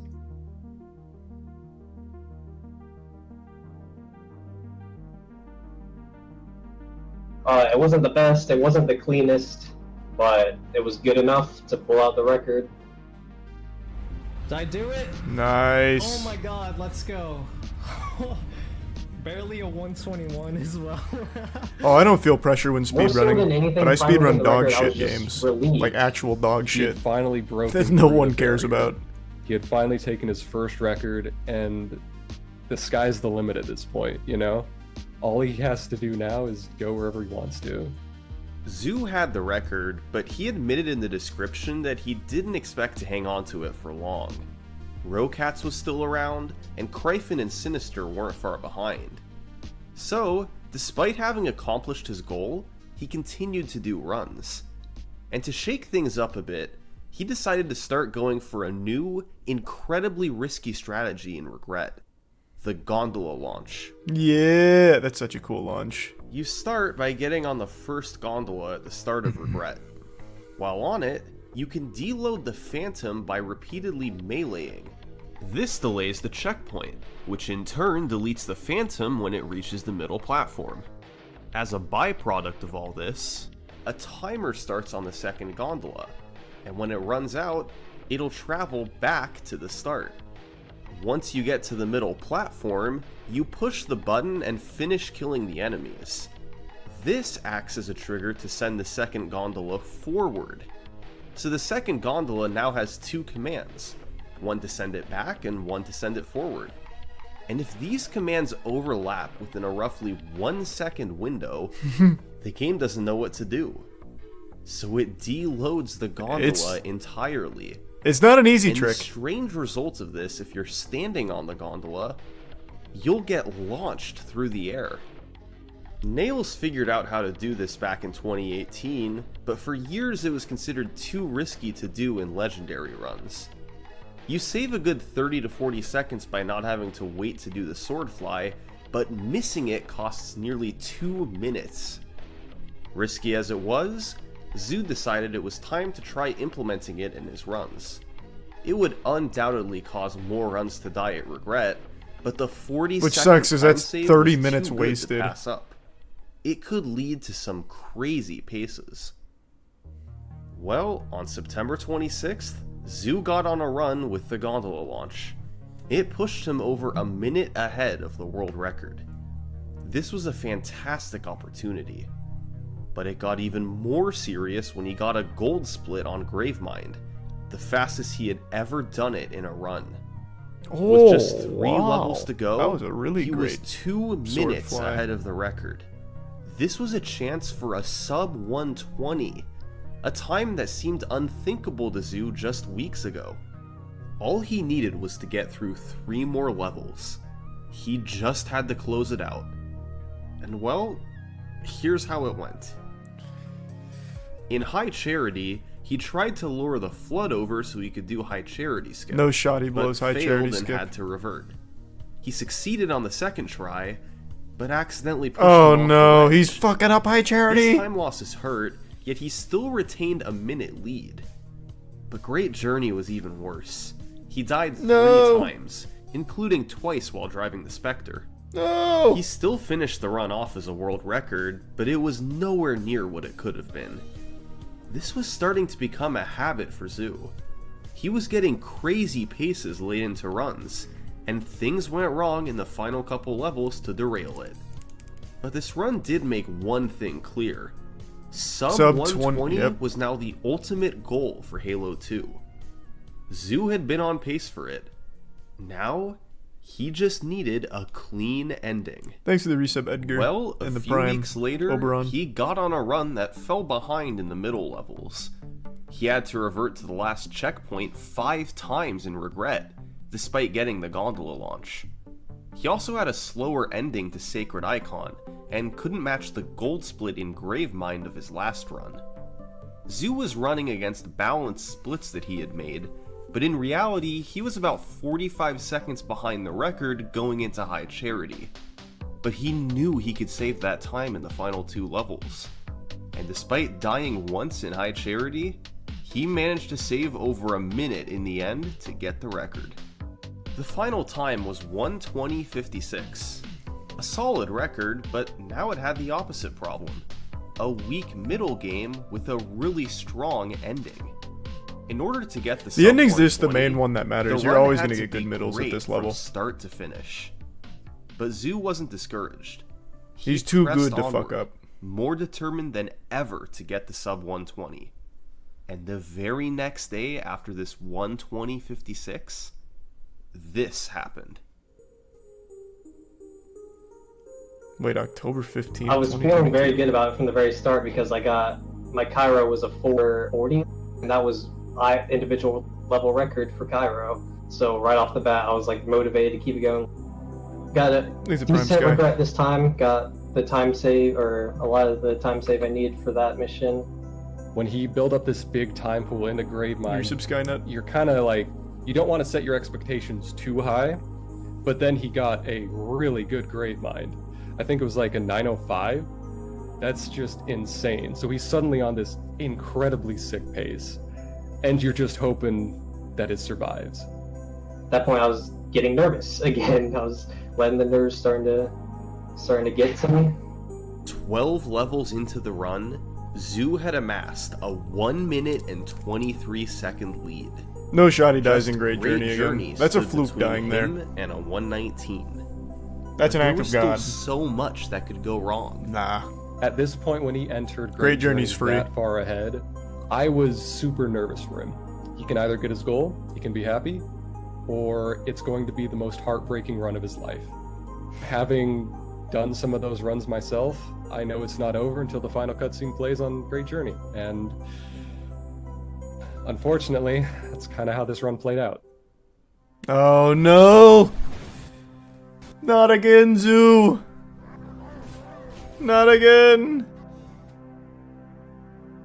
Your heart sinks, and it's just tragic to watch. Despite the deaths, the run still finished as a world record. But Zoo not had sub missed the 120, sub so it's 120 worthless. By just 14 seconds. Meaningless! Like, can I just get it already? Can I stop choking the last mission and just clutch it out? The good news was that Zoo now had 50 seconds to save in the final level. So once again, if he could just get there on a reasonable pace, he could save a bunch of time and get the record.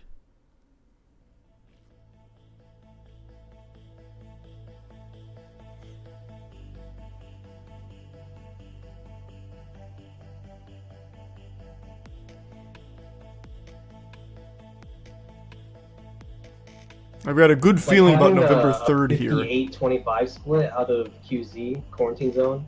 People consider like a sub 1 hour out of QZ to be very good. I remember having like a 58-25, like this run's pretty nuts right now. This one could be it. It could be the one. As long as he can stay close to his PB, he knows he's got a ton of time to save in Great Journey, almost a minute in fact.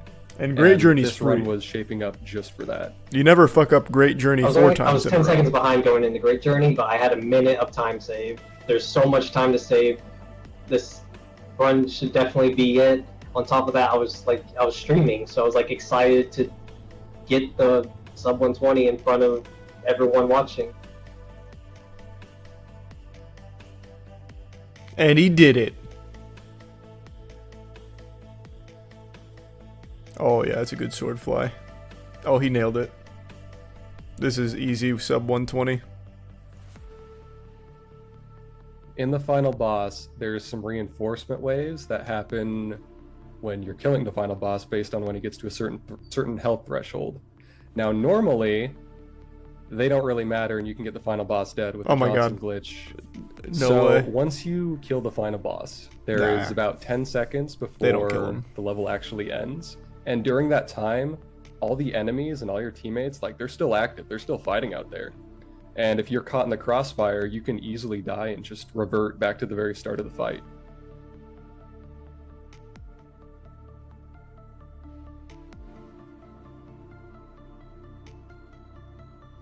That leads me to believe he dies here. That's so sad. What an awful way of losing it. So by the time I finally killed him, there was a brute right behind me. He punches me. I start freaking out. Like, I didn't know what to do. I didn't know how to save it. So I kind of just did a random input, and then I lost it there. Oh my god, the actual last possible thing that could happen. Yeah, there's so many emotions. Like, I was angry, annoyed, I was That's embarrassed. actually because a this just happened divine on act. stream. This run was it. Tartarus was dead. All I had to do was wait 10 seconds, and then the run was finished. It's heartbreaking to watch that happen, especially on a run so fast. That's It took a lot haunting. of me trying to like really reassure him and try to convince him like, hey, you've done this once, you can do it again. You're in a league of your own. You are so far ahead of everyone else, and the paces you're getting are so consistently fast that this is going to come with time. Zoo's motivation hadn't dried up. He knew the sub 120 was within reach. He kept pushing. But maybe it onward just through the wasn't month what of November. men were made for. And on November 7th, We're not supposed to sub 120. Our race isn't It meant started off for it. really good. Like, even though it started off with some time loss, a 448 Cairo was still like insane. The missions after that went pretty standard. So I ended up being ahead by quite a bit. And then Regret came. Regret, everything went my way basically. Then I finished QZ, ended up getting a QZ. A 57-53 split is I remember also being hyped for that. Like, that's insanely fast for Halo 2 Legendary. When I saw those splits, a run that was this fast and still gaining with time to save on Great Journey, I was blown away. This was shaping up to be one of the best Halo 2 speedruns of all time. I do High Charity Skip. I remember specifically I practiced High Charity Skip. I feel like he doesn't get it here. I don't know. This run, so I ended up this one feels like it's got a lot of negative emotions behind it. Everything was aligning. Zoo had only died 7 times, none of which were particularly costly. It all amounted to a 24-second lead going into Great Journey, where he could save no one another fucks up huge Great, chunk of time. Great Journey 5 times. Pressure was on. My mindset with this run, like, as if I'm ahead at all going into Great Journey, then like I have this in the bag. I should have this in the bag. When he got to Great Journey, God. I'm without a doubt certain that he was incredibly nervous. As I progressed, everything seemed to go my way completely. Okay, so the end fight, these Johnsons, the Johnsons were like in some sort of conga line. The Johnson behind the first one wouldn't shoot at Tartarus because he was shooting his own teammate. Johnson didn't shoot at all. So that kind of prolonged the fight. Like, it was taking a while for Tartarus to die. So that gave the brute reinforcements, giving the brute reinforcements time to get on the platform and kill me. But no didn't shot. happen. Yeah, alright, huge. Finally, holy fuck. What he's doing right there, I don't know if he explained it. What you can do in this game is if you bury your head into a wall, it puts your hitbox into the wall a little bit, so the enemies don't think you're there. The AI doesn't know that you're there anymore, so they de-aggro basically.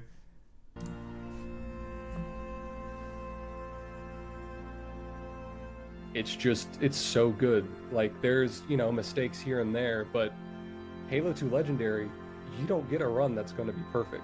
This had so few deaths, so few mistakes, so little trolls by RNG, that the time is just incredible. But easily beatable. In fact, I did it the next day. This was like one of the only times on where my first I felt try. Happy with the PB, Like, I felt satisfied. Like, this is actually a good run. So I was happy, like, happy for the first time with the PB with the run. It was such a good run. I finally considered a run to be good. To this day, Zoo's 119 remains on top of the leaderboard.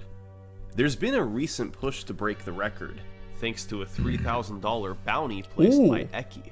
Damn. In the first few months of He must 2023, Kryphin, he must really Sinister, fucking hate that and record. Nails have all improved their times. But Zoo's world record still stands above them. 5 years ago, world record runs used to not be saved. The game was an afterthought compared to Halo 2 Classic. Now, Halo 2 Anniversary has a thriving community, with a world record that reflects that. And as solid as it is, there's no doubt that competition will drive it far lower in the years to come. Yeah, I feel like there's still so This much has been the optimization that can history of happen. Halo 2 world records. I Thanks think for that gets sub 118 at some point. Just after watching all of the bounty Please don't runs forget to on subscribe Anniversary, I if feel you like there's still enjoyed, so much since that potential. really helps me out. Thank you. God, the Halo run is so fucking good. There's still so many glitches that were used in there that weren't discussed in this video. It's such a great run. I'm happy Summoning Salt shows this for the next one. It's such a fucking good run.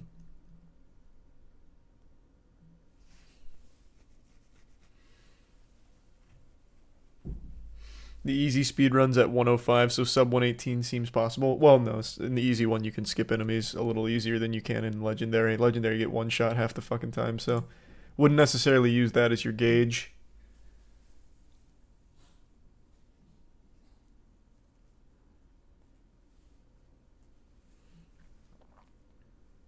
Thanks the resub swerving.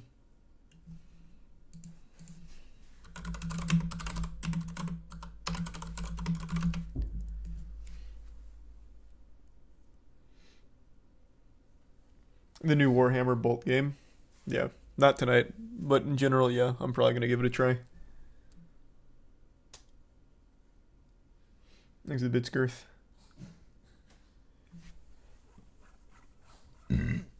check the world record. Well, it's still 119, man. This video was posted yesterday. Hasn't changed. Or 3 days ago. Hasn't changed. And it won't for a while.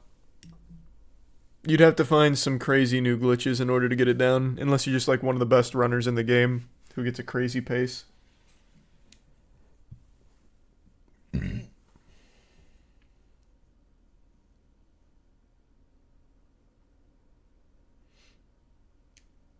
Any chance you're gonna look into the Doom mod My House WAD?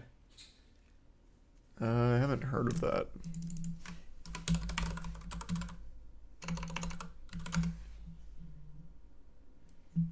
Sean just played it.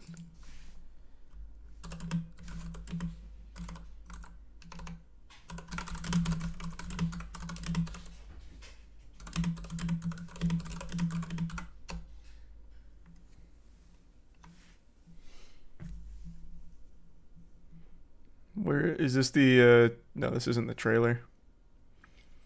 Oh, is this like one of those ARG style games?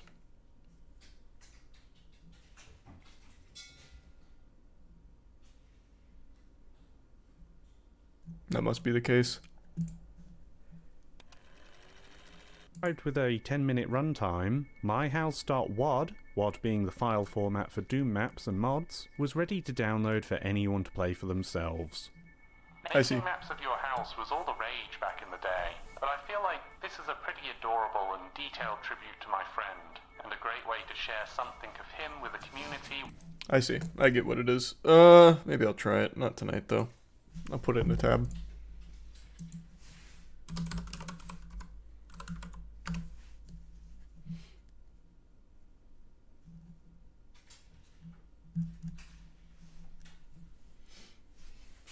Not an ARG, but it's super interesting.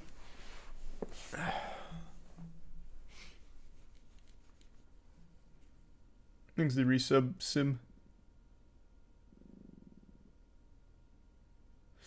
This mod is just wow. Watched the whole video and it impacted my life like crazy. I think about it daily since I watched the vid. Holy shit, I'll have to check that out later.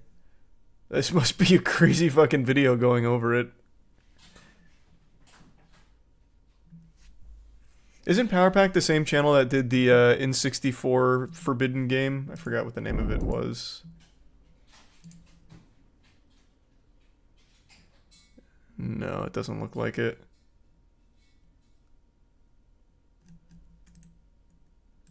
Some people are saying yes. Well, where is it? It was like N64 bird game, the Forbidden Bird game. Doesn't look like it was him that did it. But I'll definitely have to check this video out later.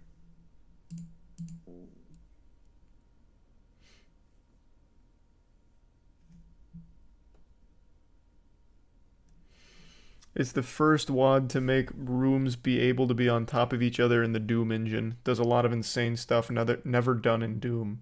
Well, that's pretty cool. Okay, I'm gonna go say goodnight to Tiana real quick. I'll be right back.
Thanks, resub Dex.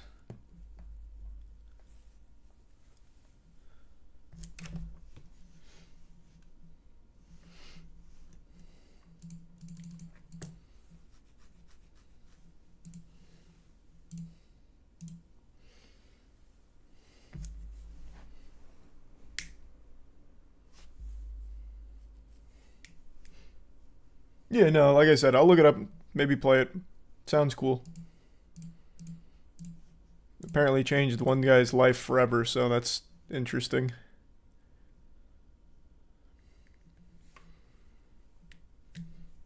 Thanks to Prime. Treasure Trove. The Bitsmack.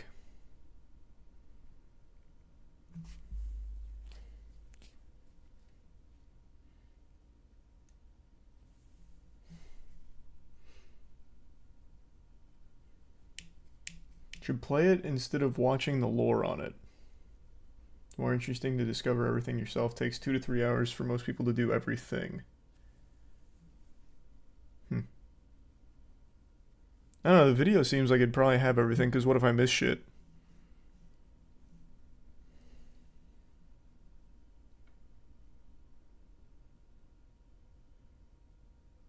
Thanks, Risabali.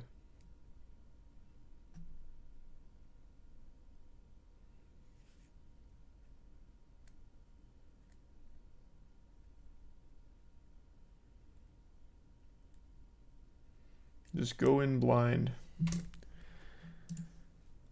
Alright, what do you need to play it?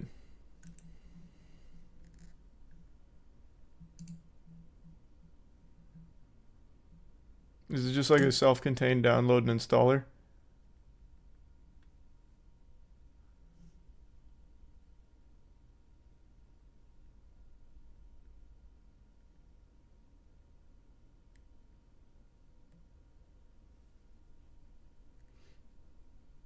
Thanks the resub, Gabe.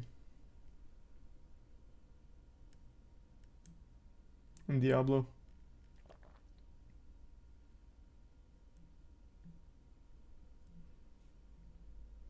You need Doom 2, WAD, and GZ Doom. And it doesn't come in the forum post from Doom World?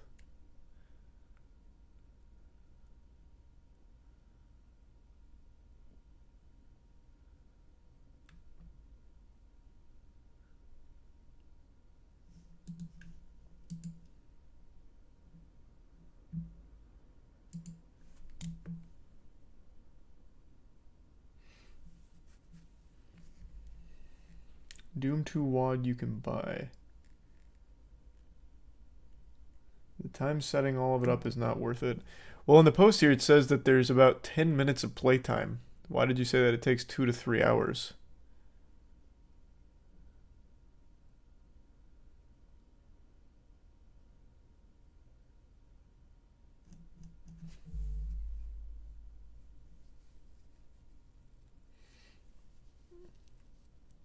The spoilers reason. Okay, well, I'll figure out what I need for it and we can try it later.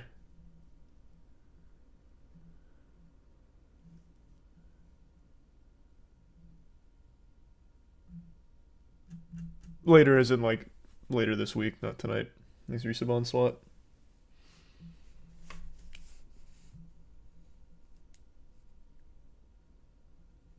The resub cookies.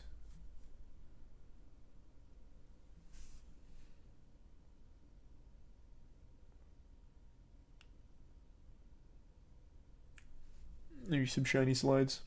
Or shiny sides.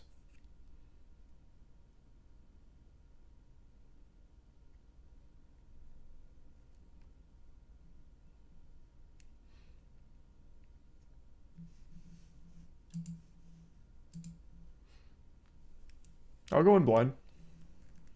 That's fine. I just can't imagine it's actually life-changing. It's a Doom mod. But I'm open to being pleasantly surprised.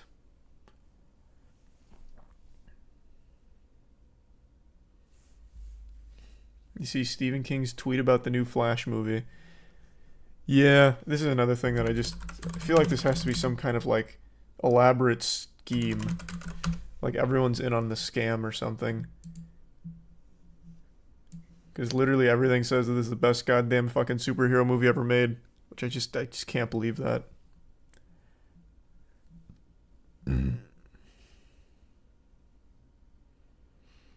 But I guess we'll see. Comes out in like 3 weeks.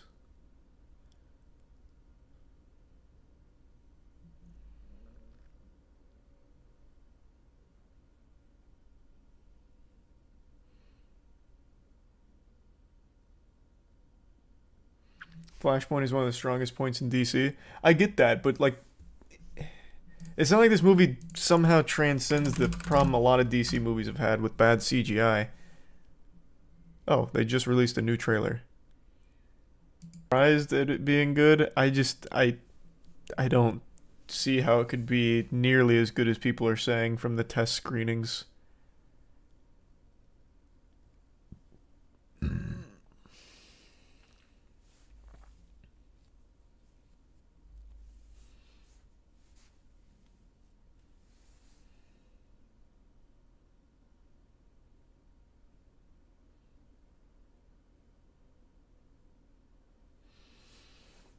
Never trust people that watch test screenings. Yeah, but I mean, even with test screenings, they all said Aquaman 2 fucking sucks. So I feel like with DC, if it's like exceptionally bad, even the test screen audience will be like, yeah, that shit was trash.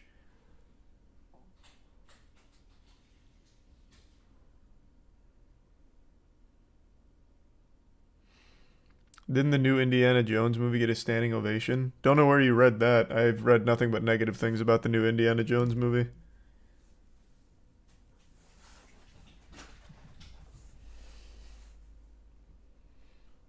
Thanks, a resub cat.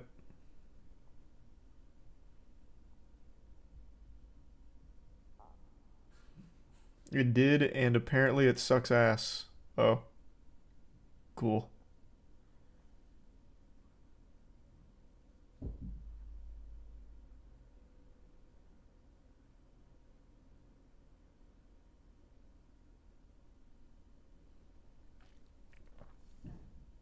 They only stood because it was the premiere and he was in the room.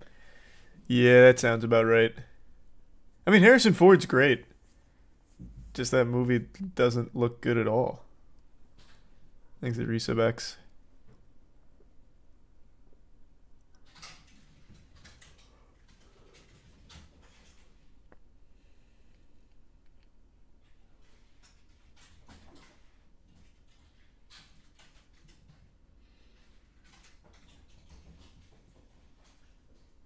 Thanks to the resub Shoelace.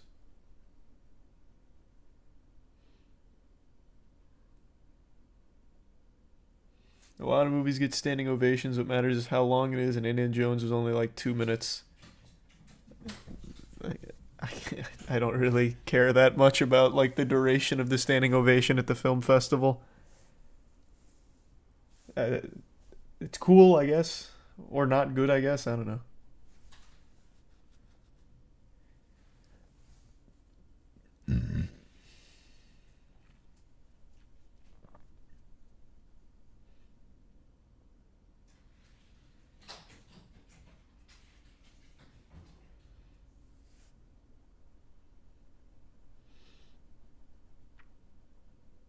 Do you think Blue Beetle will be good?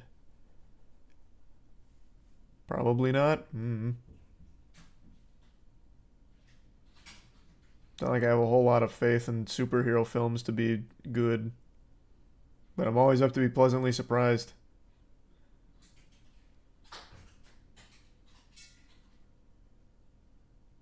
You're competing in the Master Duel World Championship. Is there wait, there's a Master Duel World Championship right now?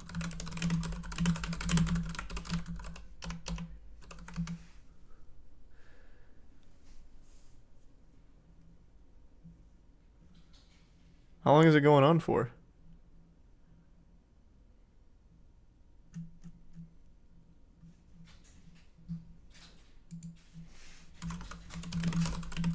Let's see.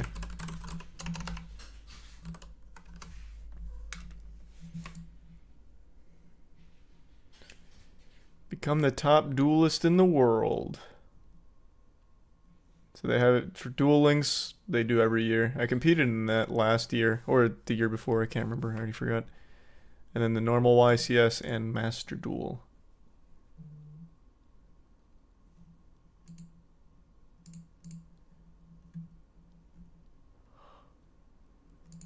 Doesn't say anything about like what the process is or anything on the website. Is it just like a new ladder in the game?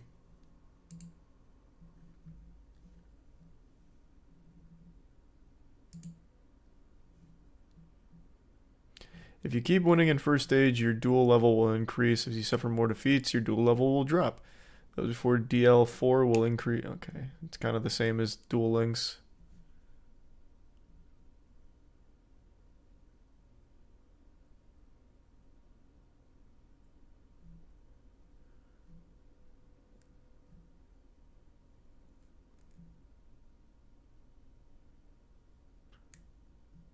Oh, you get to qualify for the actual... Wait. The what? Okay. We'll read it together. The WCS 2023 finals will be held in Japan as an offline event on August 5th and 6th. That's worthless for me. I'm not flying to Japan.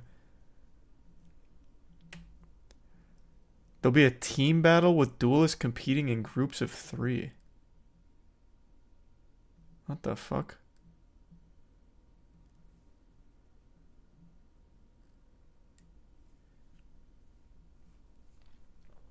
I mean, it's not like I'd actually win or anything, but goddamn.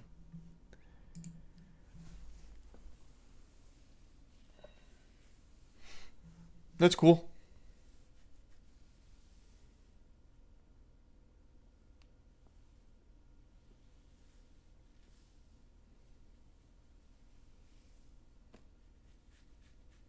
Everyone will probably just use tier limits. Yeah, of course they will. I'd use some rogue shit. My banished deck. See how far that goes. But it's kind of worthless if it's going to be an in-person event. Even if I somehow did pull it off, I'm not going.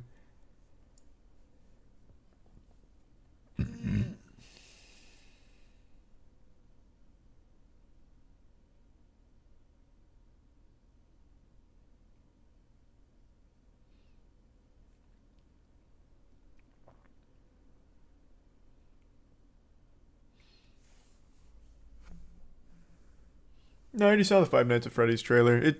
It'll probably be fun bad, I imagine.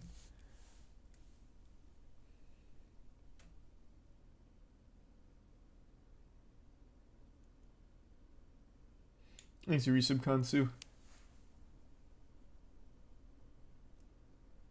And the resub, Upholstergeist.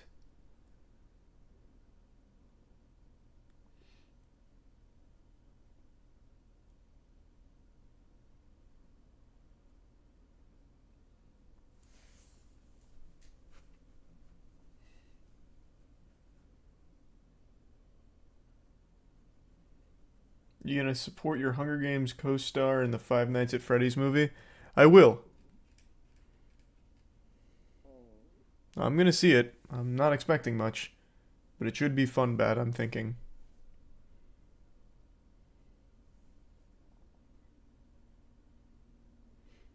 Thanks for resub, Luba.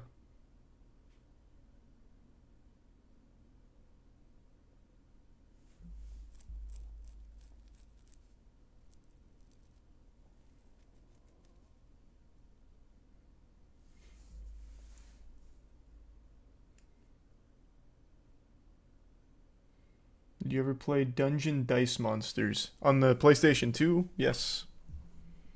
Kinda shitty. But Strike Ninja was very cool. Still probably my favorite card. It's a very bad card, but I always thought it was a really cool looking one.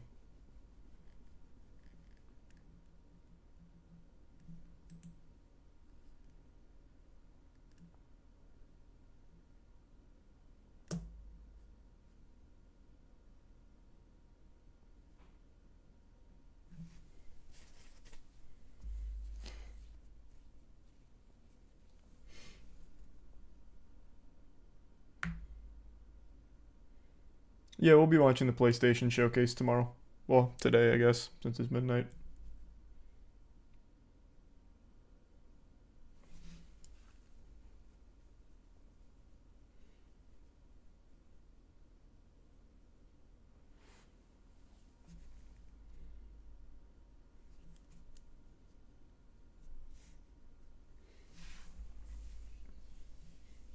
They should have replaced Ezra Miller with you. Yeah, it would have been a great Flash. A quirky goofball. I could nail that role. Thanks to Resub Nonsuch.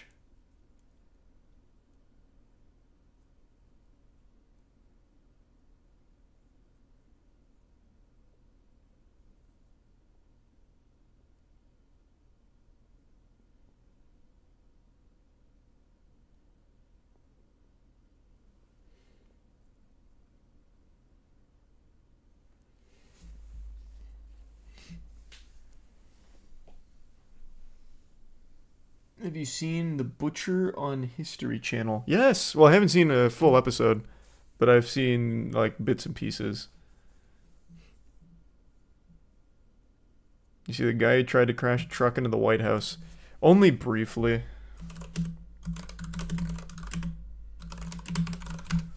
When I went to say goodnight to Tiana, I checked Twitter real quick, and apparently some guy tried to crash a U-Haul into the White House.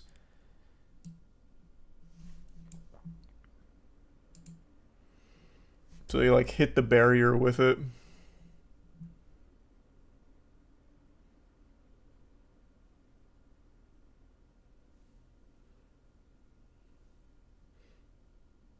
Did he succeed? I mean, he hit a barrier.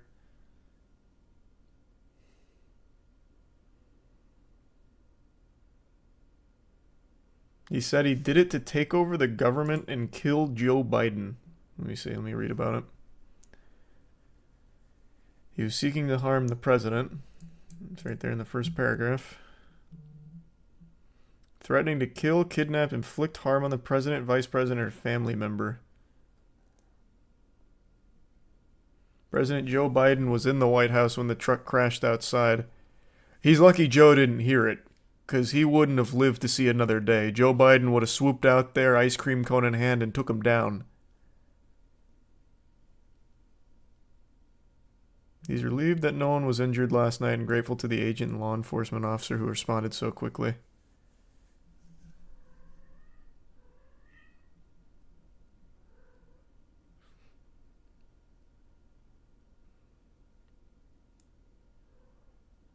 Oh, this guy's out here taking a selfie with it.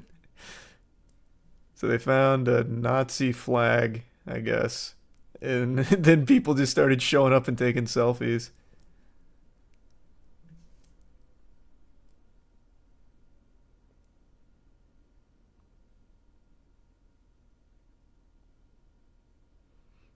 Interesting.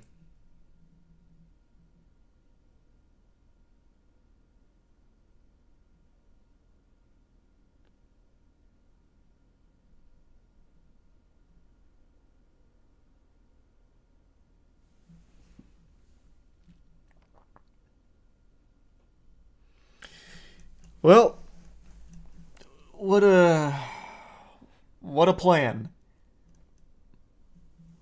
Kid was 19.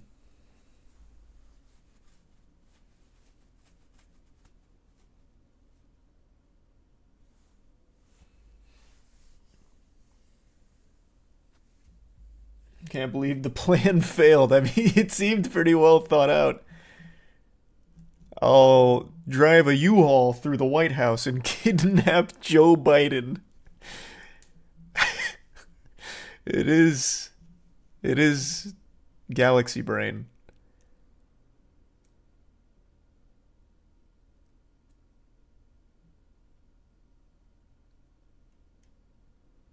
Thanks to the resub Quick and Easter.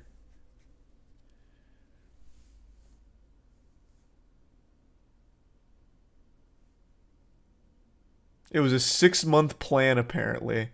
No, I believe that. He probably had, like, blueprints of the White House and everything with all kinds of arrows drawn, like a corkboard with different thumbtacks going to different places. Yeah, no, I believe it.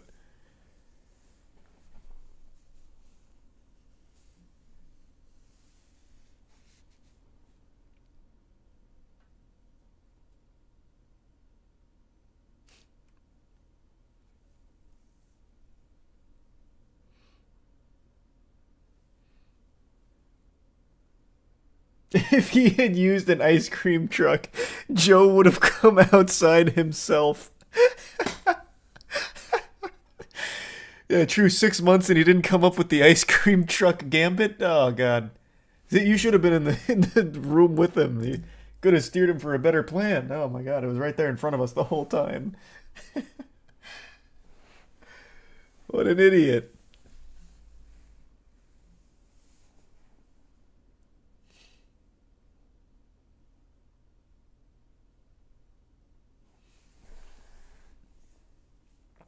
The barrier was not on the blueprint. Yeah, something went awry. I can't believe the plan didn't go according.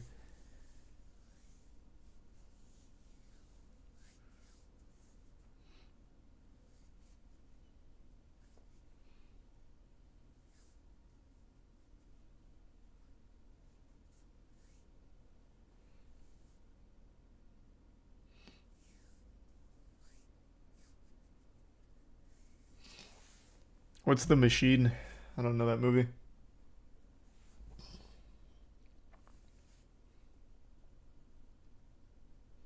Yeah, no, Mortal Kombat 1 trailer was great. Thanks to Resub, Hernando, and Luki. Brent Kreischer movie. Oh.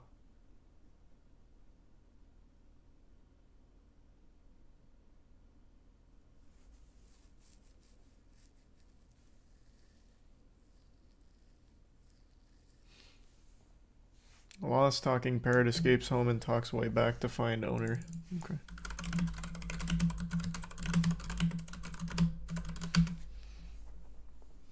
Talking parrot that escaped Cape Coral home talks his way back to owner. All of a sudden I hear from behind me, peekaboo! But this was no game of hide and seek. It was a talking bird. A family out enjoying some Easter dinner this past Sunday in Northwest Cape Coral says a parrot flew up to their lanai and just started speaking to them. Little did they know this rare bird was lost and asking them for help.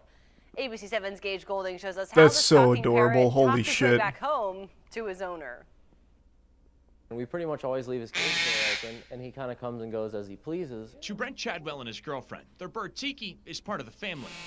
The 5-year-old Solomon Island That's a Electus is wild about noise. as rare as parrots get. And last Thursday, he made a rare escape. She was cleaning, and I guess didn't realize the cage door was open, and he flew right by her and flew out. For 3 long days, they were up early and out late looking for Tiki, posting all over social media, searching for anyone who may have spotted him. I told her, I said, you know, we'll be really lucky if we ever see Tiki again.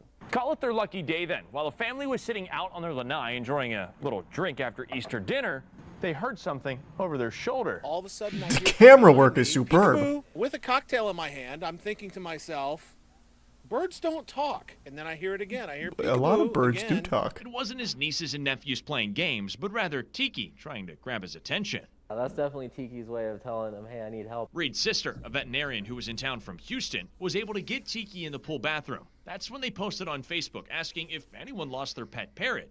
Within 15 minutes, they were in touch with Brent, sending him this picture. Like, I started crying That's so as soon as I sweet. saw that picture because I knew that was Tiki. I mean, the fact that we found him a quarter mile away after 3 days is a miracle. It was like an Easter miracle. Now, who would have thought Tiki's little voice would somehow lead him to his owner? He says, peekaboo, tickle, tickle, tickle, give me that foot, come here. Give me hello, that hi." foot. Well, today he wasn't too talkative. What's that noise? That's his basically alarm call. You know, if he was in a flock of birds and they saw some guy walk up with a big camera, they would probably do that. While Tiki's being a bit shy, Brent has a few words for anyone who might find themselves in a similar situation. If you lose a pet, don't give up. Keep searching, keep posting, keep talking to people, and you'll get it home. That's so Reporting in Cape fucking Coral, wholesome. Gage Oh my Golding, god. ABC 7. That's so sweet. That's so cute.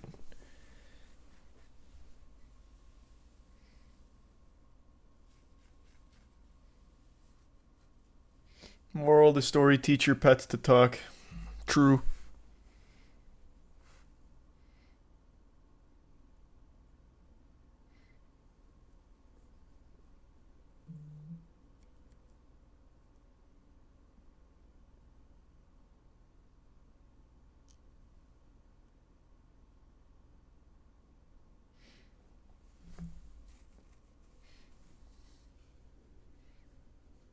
Yeah, parrots are super smart. What are really smart are crows. Crows are like ridiculously smart.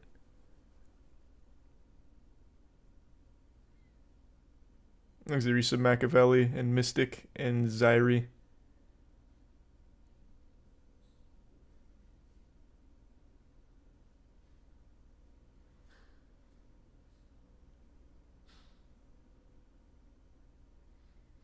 They teach their kids to hate, which is cool. Yeah, they have generational grudges. Where if you wrong a crow, it won't only hate you, it'll teach their kids to hate you. And their kids will teach their kids to hate you. It's fucking awesome.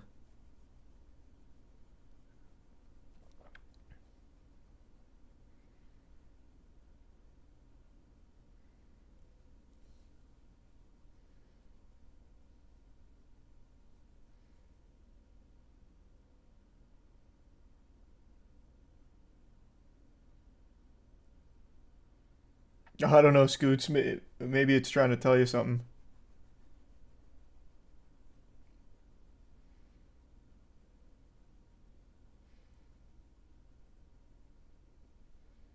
Thanks a prime, Marco.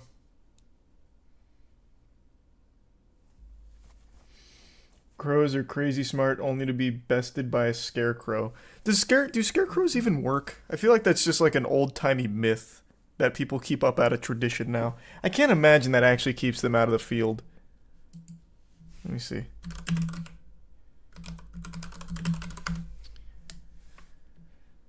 Stationary scarecrows may keep the crows away for a short period of time, but they quickly become used to them. Moving the scarecrows around every few days does help, but this can be labor intensive. Modern scarecrows use technology to keep the birds away. What technology does it use?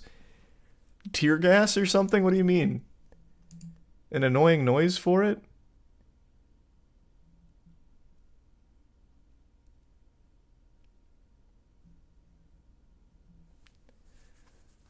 Yeah, it seems it doesn't really do anything on its own.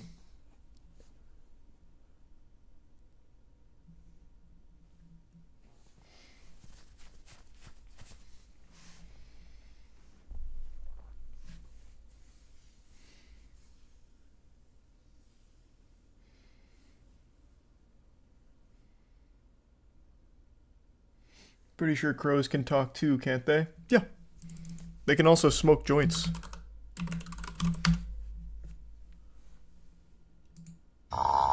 Tuck thinks he is a very small human. Hello. Hello. I'm a little obsessed with him. Hi, Tuck.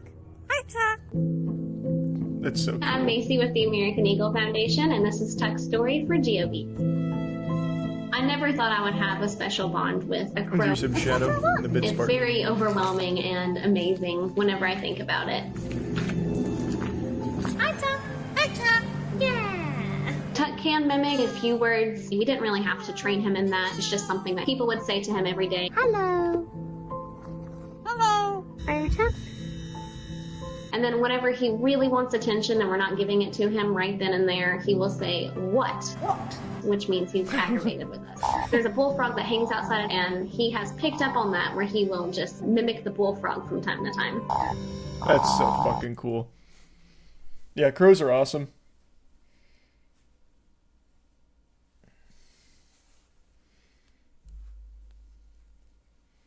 He looks like he's wearing a shirt. Yeah, he kind of does. He's got the wife beater on. True. Yeah. Thanks to Resub Yoshi.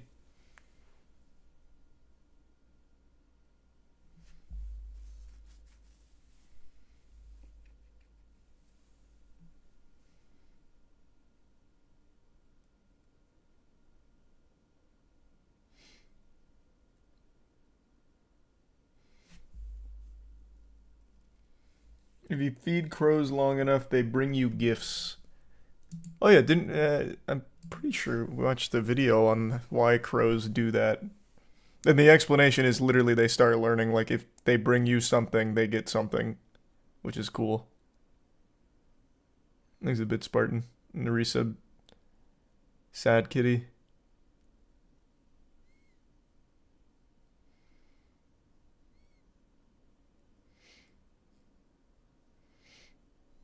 And the bits Jimmy.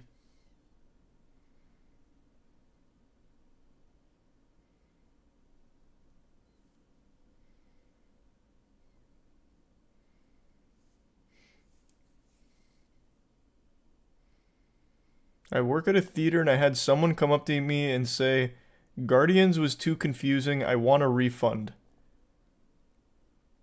What? Is that something you offer? Like, if you're too stupid to understand the movie, we'll give you your money back? What is that plan? I watched this whole movie and I didn't get it. Where's my money back?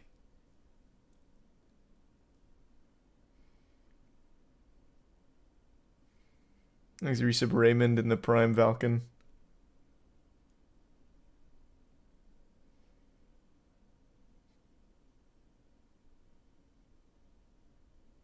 How the fuck was Guardians confusing? I don't know, man. If you're getting confused by a Marvel movie, you got to take a real hard look in a mirror. That's like a sit down and think kind of moment.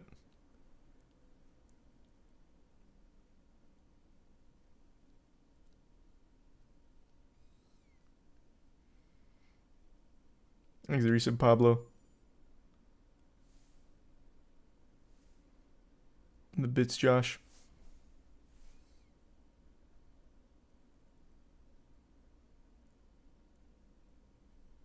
And Tier 1 Spartan.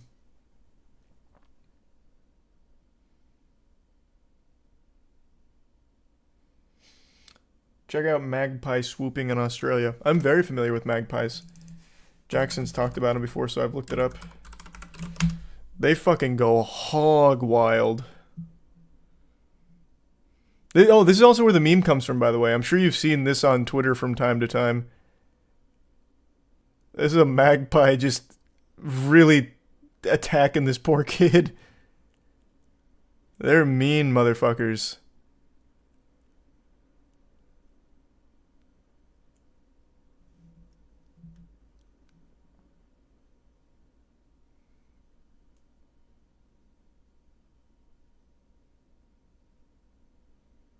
Why do they do that? Oh, I have no idea. I don't know. I guess like just the changing of the season makes them real confident. Like, hey, we can beat these humans. Ballarat skipped in rail trail on a there are oh shit, two! What the f is this about, Rick? Whoa! Do we name these birds? B1 and B2? Bastard 1 and Bastard 2? Oh, no contact, mate. Oh, hey, sorry, that's... Ah! They're very territorial. No, that's... I don't even think that's it. They, like, just go out of their way to attack people. My neck protection on. These things will draw blood, that's no lie. I can't believe there's two. Typically, there's only one. They are very, very protective. It's mating season aggression. Is that it? Warmers on it. Yeah, they're just little assholes, though.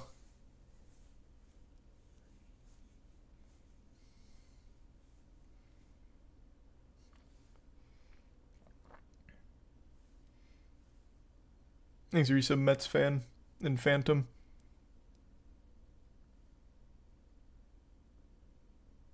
And the Tier 1 Doom.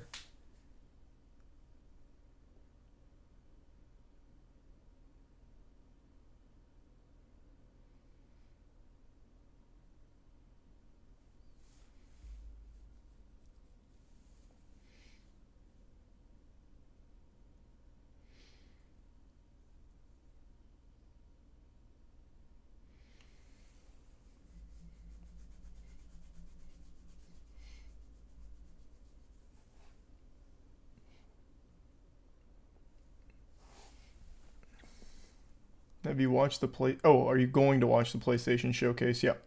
Jackson, I'll be watching it. It's tradition.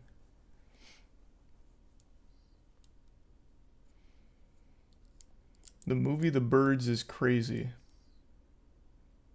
What? The fuck is that? Hey, sleep well, Spartan, thanks. Appreciate it.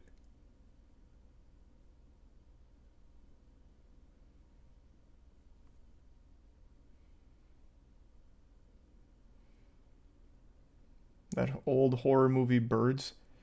Are you talking about The Burbs with Tom Hanks?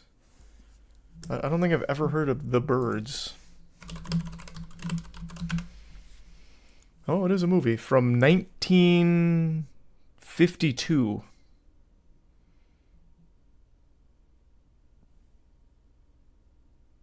It's a Hitchcock movie. Huh.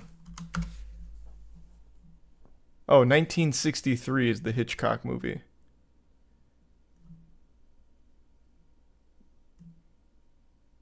No, I don't think I've ever seen that one.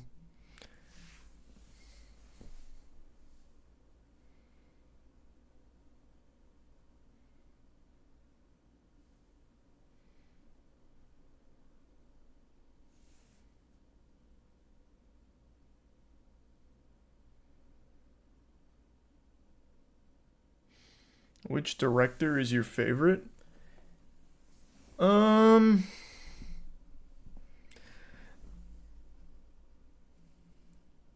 don't know. I don't know who my favorite director would be. Maybe Nolan? It's hard to say. I think probably Nolan. Moonfall director. Oh, Roland Emmerich? Maybe. Maybe. This guy's got a beautiful mind. He really does. He makes the goofiest fucking films ever.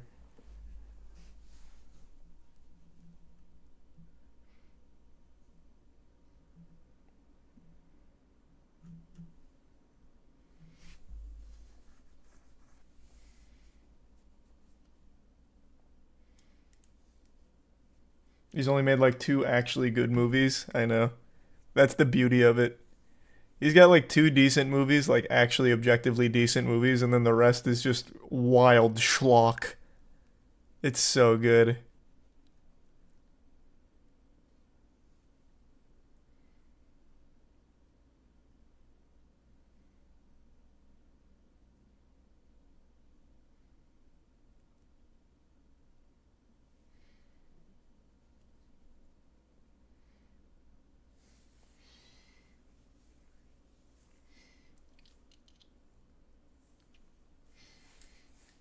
Was that Batman Forever? Did he direct Batman Forever? I don't know. He's mainly known for Independence Day and then all the disaster movies ever made. Let me see. No,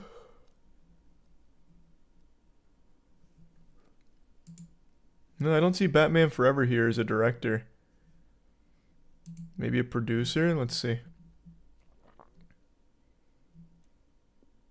Nope, not even a producer.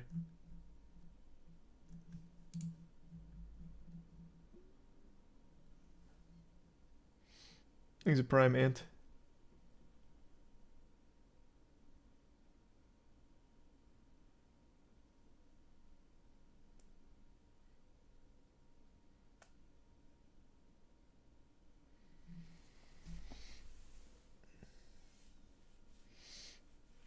He did the 1998 Godzilla movie. Roland? Yeah, he did. I vaguely remember this movie. We had the VHS tape and it had Godzilla's foot on it and I thought it was so cool. This movie.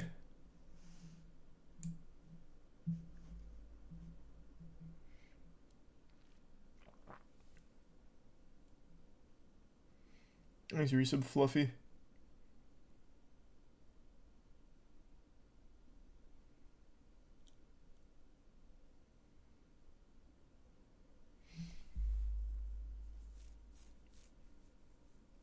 You hear LeBron might retire? I mean, he's 38 years old. I'm sure it's something he's definitely considering.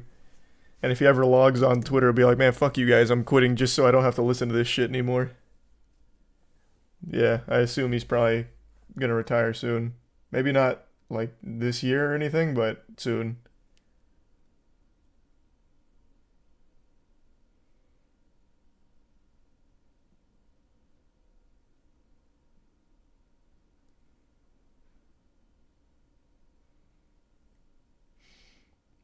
Thanks, the bit's numb.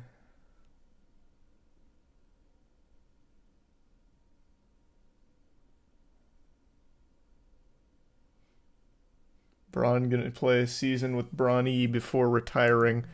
I mean, that'd be another what? How old is Bronny? It'd be another like 2 or 3 years, I think.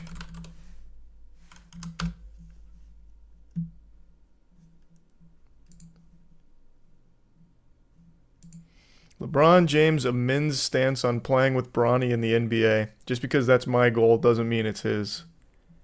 Bronny James will be a freshman at USC. So yeah, it'd be at least 2 years. 1 year at USC. Probably going to the draft as a rookie if he's not dog shit. So he'd be in his 40s.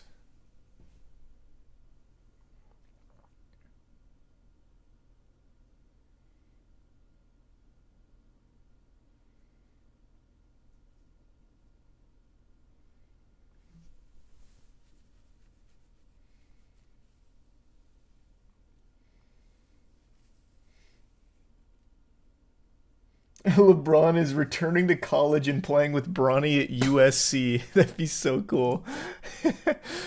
I bet you USC would be like, please, brother, this would be amazing. Like an actual Billy Madison story. Give him the red shirt freshman or something.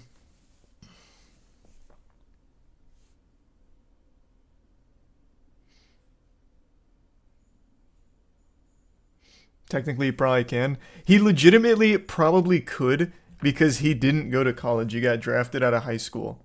So he skipped college. He could actually, like, redshirt at USC probably if he wanted to and if the NCAA allowed it. Not the NCAA, Jesus Christ.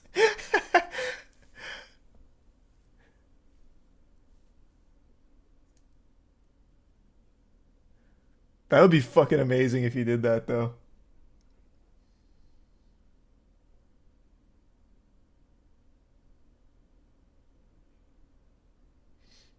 Thanks, Resub Carlos.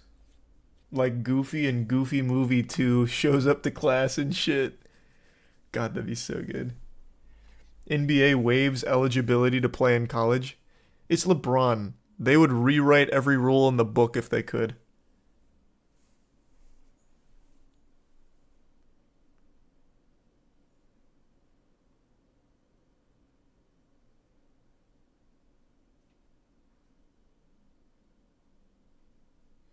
Imagine LeBron as a rookie in college at fucking 40. That'd be so good.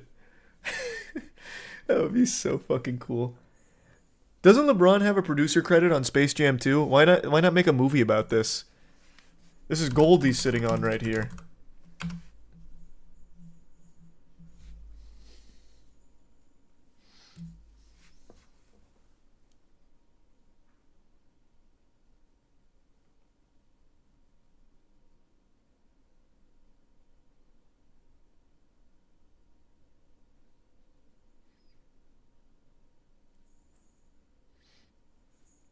He can't act.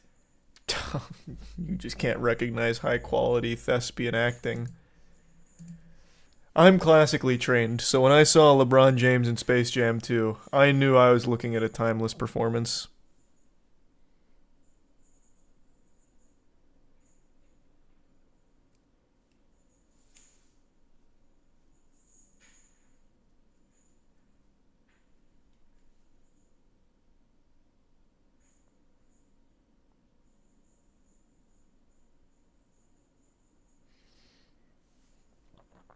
Yeah, Sleep Token's a great band.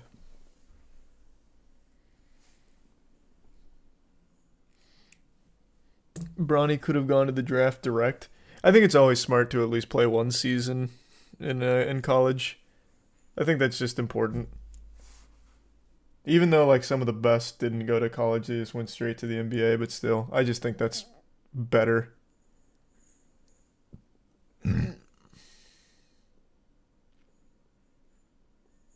Do you believe LeBron doesn't flop like he says? Oh no, LeBron flops. Everyone fucking flops. Let me... Where's the one from the other night? I think it's gonna be here, right? Yeah, right here. A complete embellishment. So good.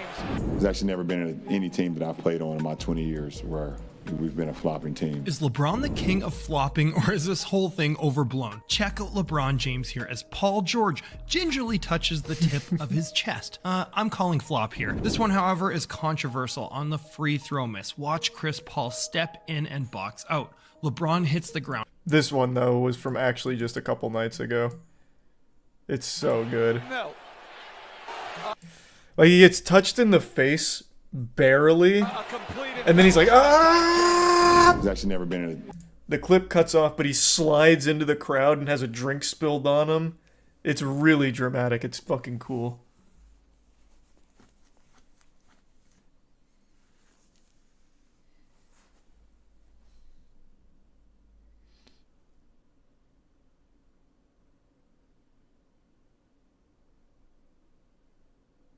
Find the full clip. Here, it's probably going to be this one. I forgot he says thanks to the guy for the towel. I honestly thought he was about to, like, shed some tears here to really sell it, because he looks like he's, you know, starting to swell up a little bit for it.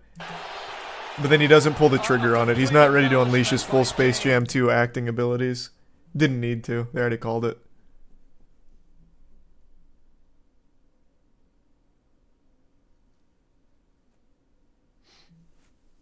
It's not just him. I mean, shit, there's so many flops in the NBA. It happens. It's not even just LeBron. It's just that. Yeah, the anti-flop tech. Bro got out-flopped. Yeah, this one's a little... Like, I feel like the refs only called this one out of obligation for the first flop. Because, like, legitimately, this is just, like, just actually playing defense. Like, just normal defense. Like, this one's even more egregious than James, but James started it. He blew the lid off, so I think they had to call like a reverse flop.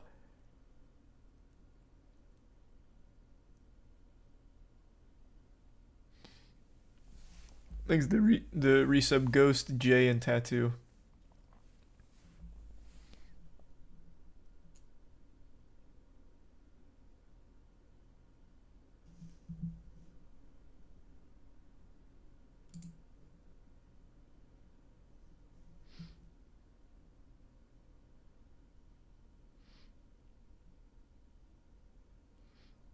Thanks to the bits, Crim. Marcus Smart is the king of flops, is he? Marcus Smart is the flop god. I'm the chosen one. It's in the air. Lynn off the bounce. Hangs in the air. Offensive foul.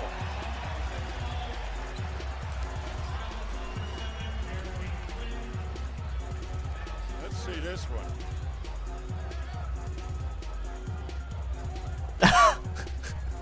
Cool.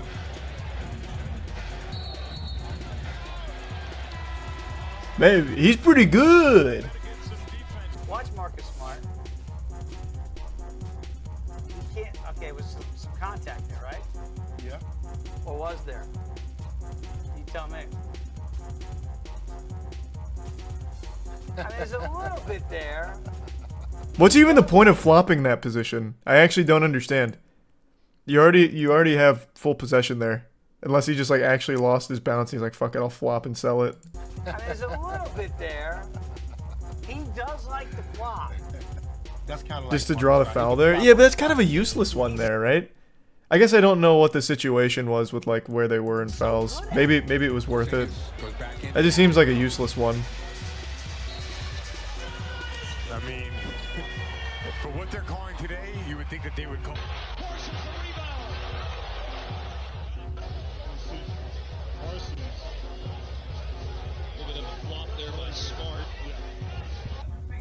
What happened down He is pretty good at flopping. I couldn't see from where I was. I wasn't like, it wasn't about the trip. Okay.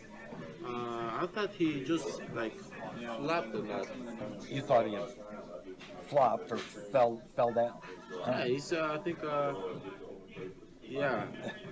I touched him, but I thought he oversold it. You know, he's a smart player. That's why his name is Smart. Smart play. This guy's in high spirits about it. They must have won. He sold it. Yeah. He sold it really well. But now you gotta keep doing, what he's doing because it's working. People are not seeing. Our favorite dude is at us again. Marcus Smart flopping, y'all. Damn, that's got to be an awful legacy to have. Thanks, Teresa, Pillsbury, and Infinite, even calling him out on the shows itself. Cool. He embraces it. That's sad.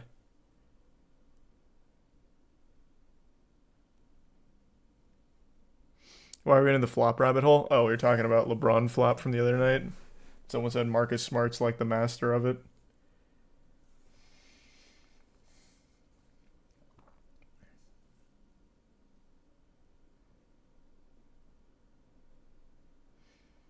Thanks, Recent Froggy.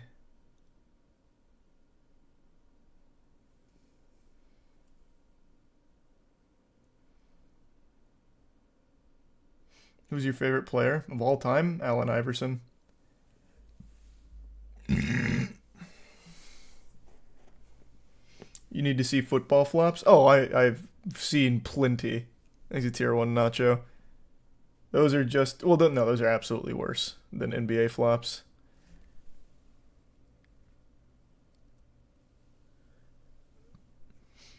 Thanks to Resub Sneak.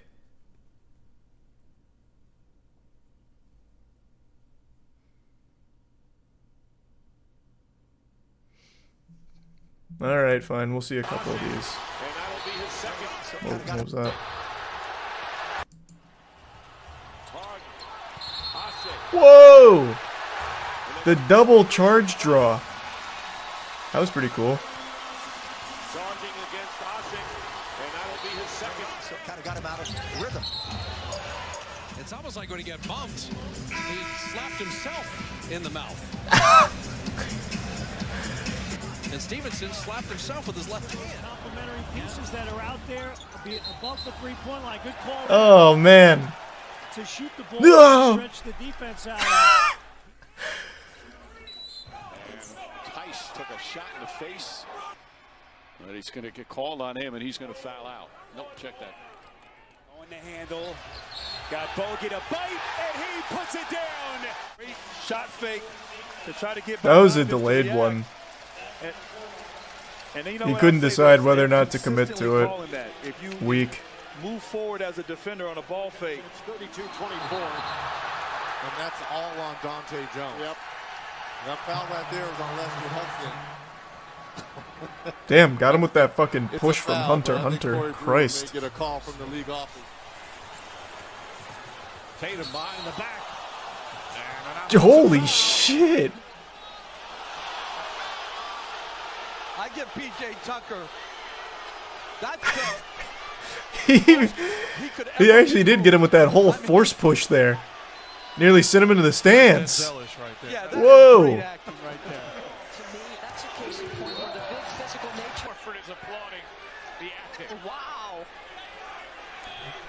Now, when you get caught flopping, they still don't encourage it, right?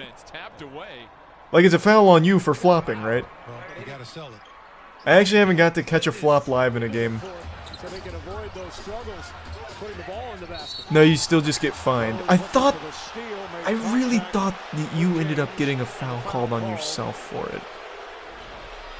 James here, look after the play. A little bit of a wing. And Boozer just throws Ori to the ground. He didn't throw him. Robert Ori, every time he comes up to set a screen, if there's any contact, it's going to fall to the ground. All right, let's take a look. God, that's so embarrassing. Holy shit. How big will their lead be is the question. 78-74 whistle. Wagner goes down. My goodness. I don't know. Did they actually call a foul on that, or are they just reviewing this to see? Did he hit his head on the floor? That probably actually fucking hurt. He is hiding his mouth because he's laughing at his brother. That's really what is happening here. Joseph trying to separate him. And it's Tristan Thompson who hits LeBron James, not Damari Carroll. Kenny Maurer thought it was Carroll. And hopefully, as they look at the replay, Damn, they can LaFlop, rescind that unlucky. technical on Carroll. That's the third time today, Dell, that the Hornets have fouled a three-point shooter. shot is clearly away. Oh, oh my goodness. Wow. Oh. Kirilenko once again how tight he is.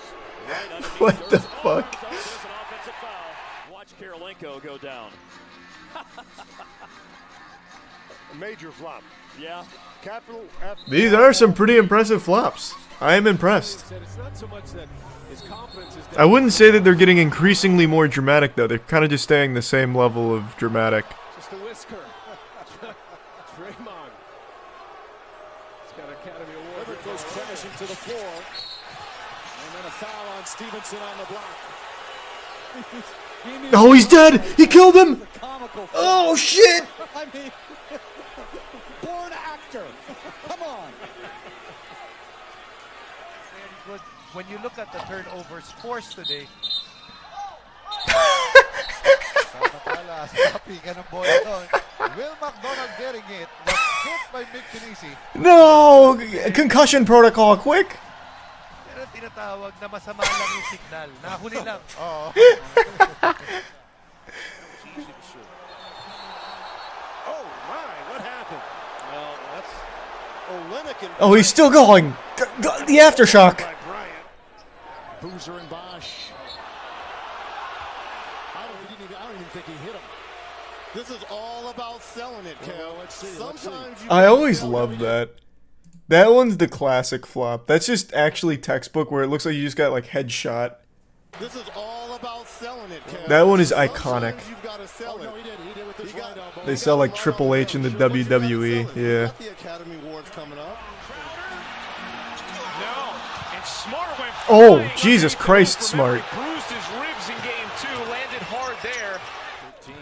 Man, this guy, you can say all you want about Smart and his flops, but one thing you can never be mad at him for is how hard he'll go for the flop. Remember, he bruised his He ribs doesn't in even cushion his fall. That's a lot of pressure on the tailbone right there. That shit definitely hurt. That absolutely hurt like a bitch. Bro did the silly salamander. True. 3-pointer flop. Yeah, absolutely. That's good. If you're going to flop, at least hurt yourself doing it. Landed hard there. 13. Foul going on Brooks, who flops to the deck.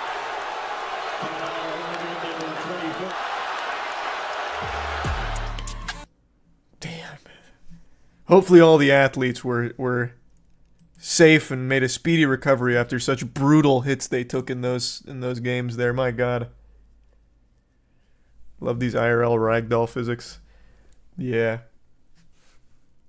There was a sniper in the crowd. Must have been. Must have been.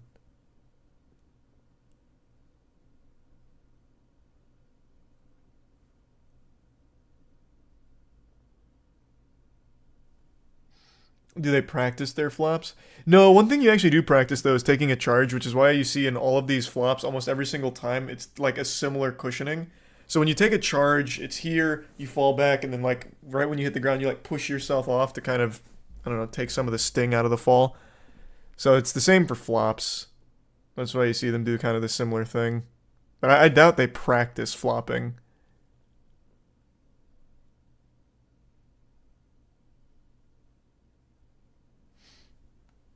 Thanks, Resub Cambe.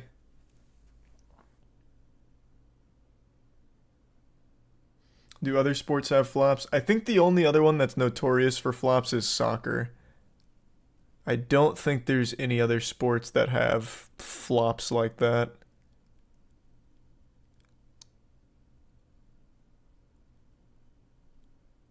Hockey has some. I'll tell you right now, I've only recently, over the last year or so, gotten into hockey in a bigger way. I don't think those motherfuckers are flopping ever. Those are some actual tough as nails dudes. Those guys are fucking freaks. Those guys are unbelievably tough. I don't think they're flopping.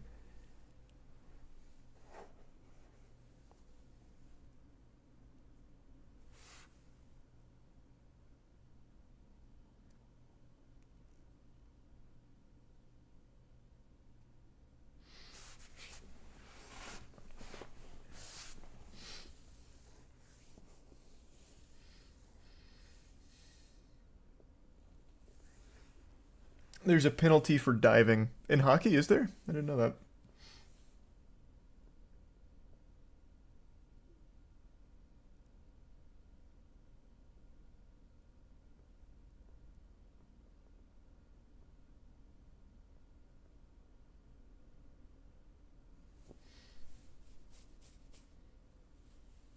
Thanks the resub Artificial Blues.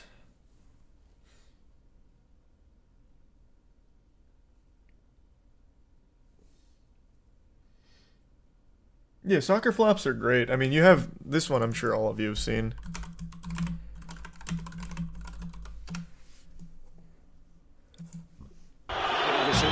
Nielsen har fået en på Senkadusen. Og vi har et billede af det, tror jeg. Lad os prøve at se. Flopping in soccer goes to a new level. Det der. Her Bo Nielsen får de lille ørefin. Kilder ham lidt.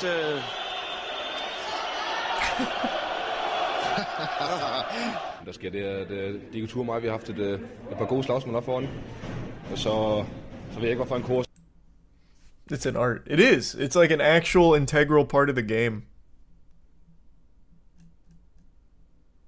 Look at the Neymar rolls. True, he has some crazy flops.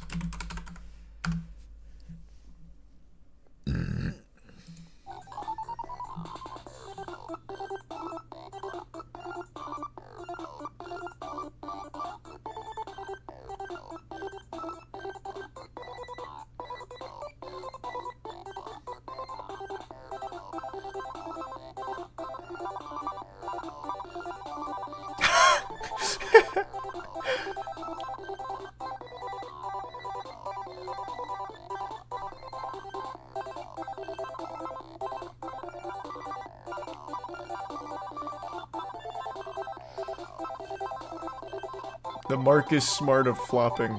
No, Neymar is like the king of crazy flops.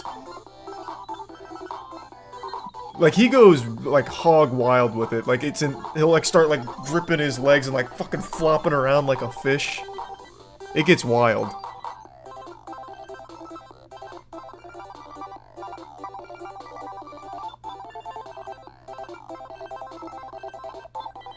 The song here is going kind of crazy too, actually.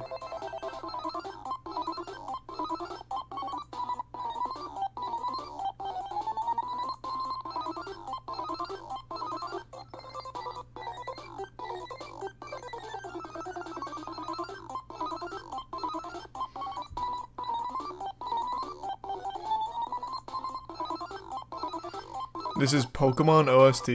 Is this from Pokemon?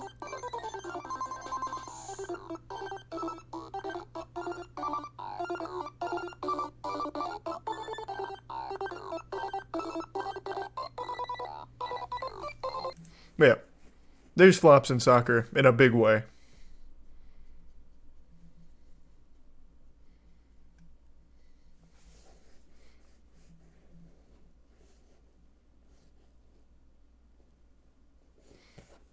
In this year's NFL playoffs, Morgan Barron took a skate blade to his face, got 75 stitches, and came back to finish the game. Yeah, I remember that. We talked about that on stream. Thanks, resub. Kimbis and Raging Blast.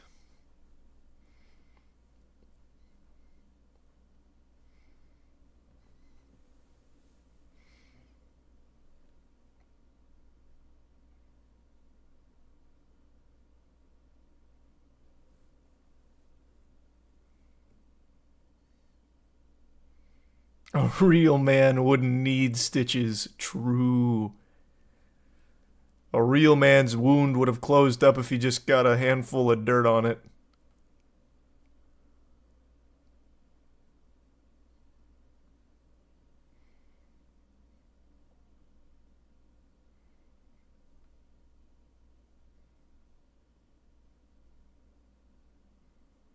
Thanks, the resub Puminator.